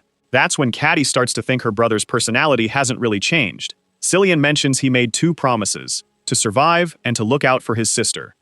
He believed that getting stronger would help him do that, but instead, she just got weaker. What makes him strong doesn't work the same way for her. If she hadn't run off, maybe he could have kept his promise to the nun. So, to fulfill at least one of his vows, Cillian asks his sister to take his life and gain his power. Everything boils down to choices, whether it's saving a life, picking a direction, naming things, or even being born or dying. All decisions come from a moment of thought. That's why you're always looking for the best choice, but it doesn't always lead to the best outcome. Sometimes, you're left with only the worst option. Cillian pleads with his sister to end his life. Kadi is convinced that the sanctuary has messed with her brother's mind. That's why she can't grasp why he's willing to sacrifice himself when he worked so hard to get stronger. Cillian starts pushing the blade against his neck.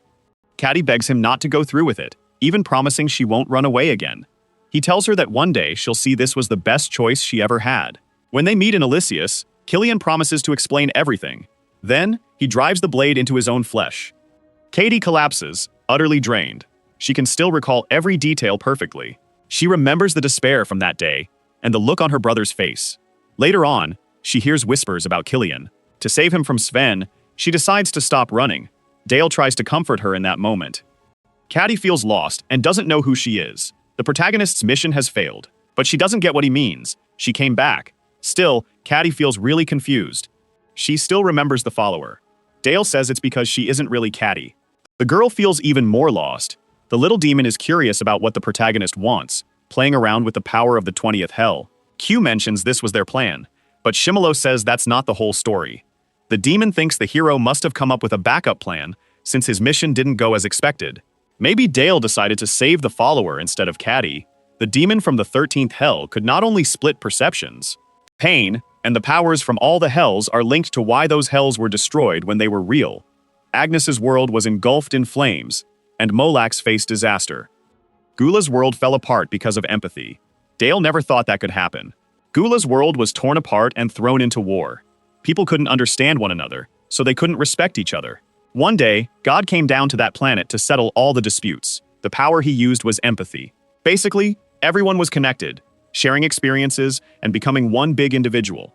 For a while, there were no issues. But as conflicts faded, so did individuality. Competition vanished, taking progress with it. Eventually, everyone came to the same conclusion. Sadly, this salvation led to the end of everything. Alone in endless space, it hurt more than all the conflicts they faced. They fell into deep thought since there were no challenges left. Over time, the 23rd humanity went extinct.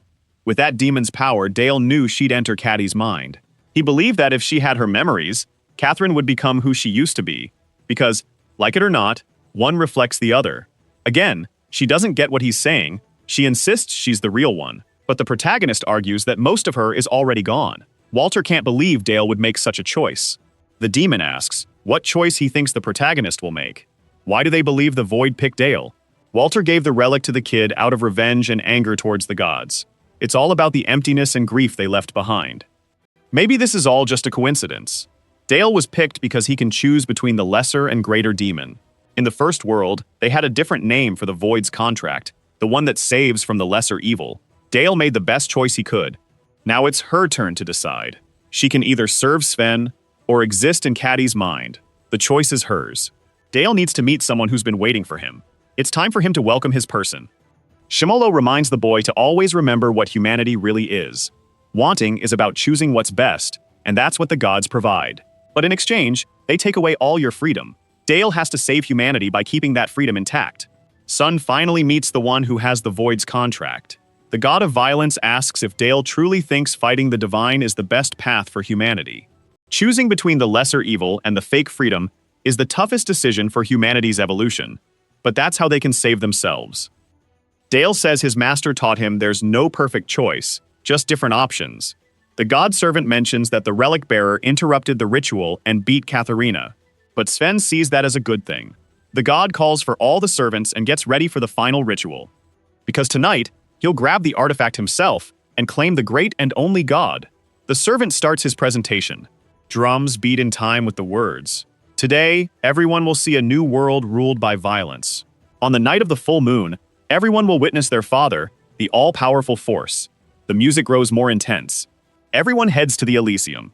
Sen rises from the blood, the great and mighty god of violence. Wrapped in blood, he shows himself to everyone. Sen lifts his hand and channels his energy. He swings down hard, landing a hit on the demon of gluttony. With his fist on the ground, he achieves his goal. The demon crashes down, making way for Dale to step in. At last, they come face to face. The announcer gets hyped when the relic bearer enters the arena. The boy looks pretty ordinary and weak. Nothing special to the crowd. Everyone's on edge watching the show. Sten just wants a promise from his opponent. He wants Dale to give it his all. But if he's not impressed, his friend could be in serious trouble. Our hero seems to have limited options. He shouldn't even think about saving him. Sven has complete control here. But if Dale goes all out, he might let him live. The god wants to see it happen no matter what. Violence held back by something stronger. But Dale points out that this is where the god has full control. Perfect for a fight. Then the hero asks if Caddy has made up her mind. She replies there's nothing to decide. She's back. So she'll handle them. In the next moment, Caddy stands before her brother. They meet again. Nadira is shocked to see the girl alive. Caddy says it's finally time to settle this once and for all. Dale realizes Sven didn't see this coming. The god acknowledges that his daughter has changed, but the hero reassures him that Sven will appreciate his attack. Now Dale asks the god to pick between his left or right arm. Which one does he want to take a hit first? But there's no reply. Since that's the case, he'll go with both hands. Starting with the right, he's caught off guard, since he's too relaxed for such a basic attack. Then, the god snaps his fingers. He's really not a fan of the protagonist's cocky attitude. With that, Sten wants to teach our hero a lesson. The only thing that divides the weak from the strong is violence. This is the only feeling that gives life meaning. Something starts happening to the god. His shape begins to shift. He uses the blood to grow more arms for the fight. Sven wants to show how violence turns into truth. Now it's Sail's turn to pick which hand he wants to be hit with. Hugh rules the Nordheim Sanctuary, the god of violence, Sven. He can have up to 4 arms. One represents chaos. The second stands for fear. The third is the arm of exploitation. Finally, there's destruction. Together, the 4 arms embody violence. Now, it's the god who has no response. So if he goes in order, first up will be the Fist of Chaos. Sun just uses his giant finger to touch Dale's forehead. Chaos always kicks off with something small and trivial. The loss of power, the fall of order, then chaos erupts. Humanity loses itself from that moment on. In the end, violence takes over. Violence rules without any order.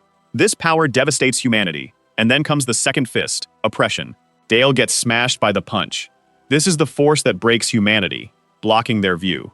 It takes away their hearing and silences them. Dale is totally overwhelmed, with no chance to fight back until a massive hand comes down and crushes him. Kairi gets ready to fight too. She forms her usual blade and launches her attack. Her brother just uses his arms to defend. He jokingly asks if his sister has gone back to her old self. She's confused about what's happening, but their memories are linked now. It's puzzling for him as well. Caddy thanks her brother, saying this is all thanks to him. Then she calls on Anok's power to boost her strength. Nadira has no clue why they suddenly started fighting. Maybe it's part of their training, she thinks. If that's true, she wants to join in, but her feet are stuck. Nadira lands flat on her face. Then she looks around to see who knocked her down. Simon tells her not to forget him since he can use powers too. Nadira gets annoyed at him for wanting to fight her without leveling up first. But maybe he was misinterpreted. Killian mentions that since his sister has the followers' memories, she knows their dad never loses. Cody believes Dale can win, but escaping the grip of oppression is impossible. The fight will stop right there, but Cody has faith in her partner. She knows he'll figure something out. Dale has lost all his senses, except for touch. Then something smacks him in the face. Without a voice, he can't even call his demons. He's not healing either. Another hit lands on him. Stud knows exactly how to take away his powers. Another heavy strike. Dale needs to figure out how to get away. The god bombards him with multiple attacks. Maybe there's no escape this time. His master asks what he thinks Kane is. He asks again, what's that he's holding? Dale recalls that lesson. What matters more than the name is what it means. Now he gets it. He doesn't need to say the name to unleash the power. It's just a gesture pointing to something. The real deal is the meaning behind it. Dale realizes the method isn't important. Sun notices something's changing. Kaori claims the father can never win. Her partner is about to summon a demon that can't be beaten with violence. The summoning goes off without a hitch. As the smoke clears, a figure appears. Sen can't grasp what he's seeing. The Red War started on 12/2001, and he's waited over 2 million years to hunt the gods. From the first hell comes the war demon, and that's where the video wraps up. If you want to catch the next part, hit the notification bell, and see you next time on Tav's channel.